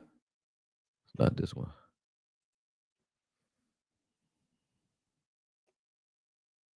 It's this one. Is it? Yeah, it's on that. It's on the. No, it's not this one either. Yeah. Hold on. Yeah, Wilson was making tackles in the overtime there. Yeah. It was on the 3rd and 8.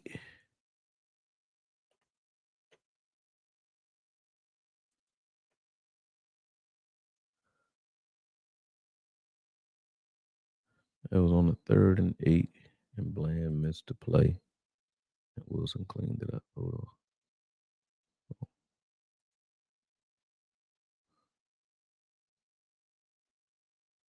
Here it goes. All right, I found it. Yeah, Bland just a little rusty. I'm gonna show you why. Watch this. All right, so you see at the top of the screen, Wilson is helping out Bland, right? But Bland's sitting on his route wisely. Like Bland sees the release. Right now, he knows the ball's coming, but he think, all right, right now I don't know what route he's running. Once he sees it's a stop route, Bland jumps this. Very good jump too, but was a little too late. Wilson close on. Good play by Wilson. I ain't gonna hate on him. I ain't say nothing crazy about him this game. Wilson played well. He played well. He made the tackles we need him to make in space, and he didn't give up the big play. Good job.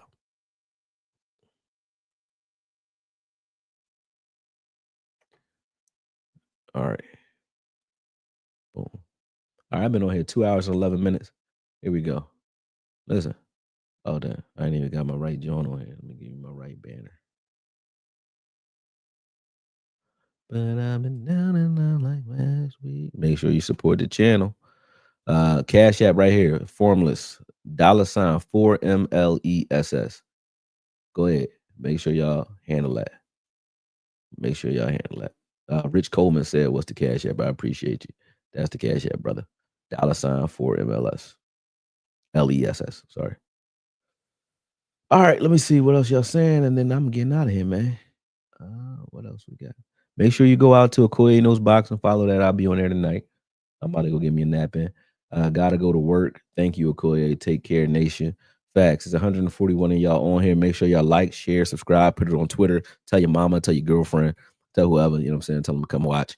Beyond that, go out to the Cash App, support the channel. This stuff that I'm talking on, including this computer and the internet, ain't free. I ain't asking you to pay me. I'm already paid, but at least pay for what I do. You know what I mean? Let it pay for itself, because it don't right now. I ain't gonna lie. I lose money doing this every time I talk to y'all. And I've been making a lot of content, and I don't make money doing it. So make sure you support the channel. What did you think of Thomas out there? I think that Wanye did pretty good. He didn't give up no plays, but I gotta watch his tape in particular. I haven't watched it yet. That's what I'm doing all day, and it was a very long game. So because it was a long game, it's a lot of stuff to watch. Like I had a lot of players to watch, like Ezaraku, I've already watched, Parsons and Dak, and a lot of stuff. So I'm gonna get to Wanye Thomas in a second. But appreciate y'all, man. Let me see what else y'all saying. Okoye, if Jerry Wood, that position would be your top trade option. What position? Which one? Oh, you mean Dono? I don't know. He said, "My bad, I'm driving." Yeah, I don't know which player you talking about though. You said which position though? Safety or what? What you talking about?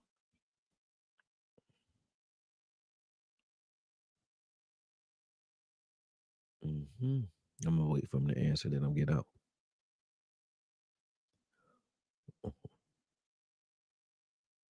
Well, there you go. What position would you trade for? Oh, that's what you're saying. What position would I go get help with right now?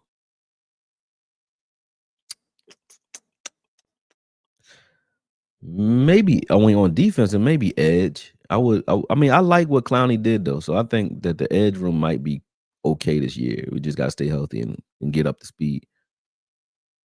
Can't say safety because I think Wanye and Bell are safeties. I think they're the safeties of our future. I think I like both of those guys. Corner, we're just getting healthy. We got Revel coming back. We got Carson coming back. We got Bland who is back. You got Diggs there. I like that room with Reddy Stewart in it and Elam. If you got Reddy Stewart, Elam, Bland, and Diggs, and those are your four corners, I'm okay with that. If you say your safeties are Donovan on first and second down near the line of scrimmage, yeah. And then you got Bell or Thomas in on passing downs, like he will be now, or being your free safety slash tight end eraser guy. I'm okay with that. So trade, I don't know. I don't know if I would say we need a trade right this second. You want a linebacker, but when you say, okay, well, where would he play? Because if you brought in a top tier linebacker right now, um, if you would, he would play right now for Sanborn, right? But then Demo comes back, and then you got a real good linebacker room right there. Why would you go trade? Because it's not like a future. You trade future shit for long term. I think long term help. We don't need long term help at linebacker. We need short term help. And Sanborn is your short term help right now, linebacker. He ain't long term. He's short term. He's getting everybody else up to speed as far as knowing the plays. So he's making so the young guys don't have to have the responsibility of making those calls right now. While they watch him make the calls, they learn how to make the calls. Kenneth Murray's listening in the huddle to every call, so he'll learn the plays, right? He doesn't know the plays. He's just an athlete that doesn't know the system yet. He will. Morris, same thing. He will. Then you look at Demo's coming back. He should be learning the system from the sideline like a defensive coordinator right now. But when he's back, you don't need a linebacker. So I wouldn't waste a draft pick or a trade to go get somebody that I won't even need in a couple weeks. You know what I'm saying? He said, I just worry with Overshawn's injury. His injury history, like those ACL injuries, probably the best things that happened to him, like Navarro Bowman. Once you injure him, it's hard to tear your ACL twice. The same one, knock on wood. But I don't know if he did that already. But once you injure him, they say that once you come back, you are better for it because of the surgery. All right. Appreciate the morning breakdown. Have a good day, bro. Y'all too, man. I'm out of here. I'm tired. I gotta go take a nap. I got a free day, so I'm gonna handle that. Appreciate y'all. Peace.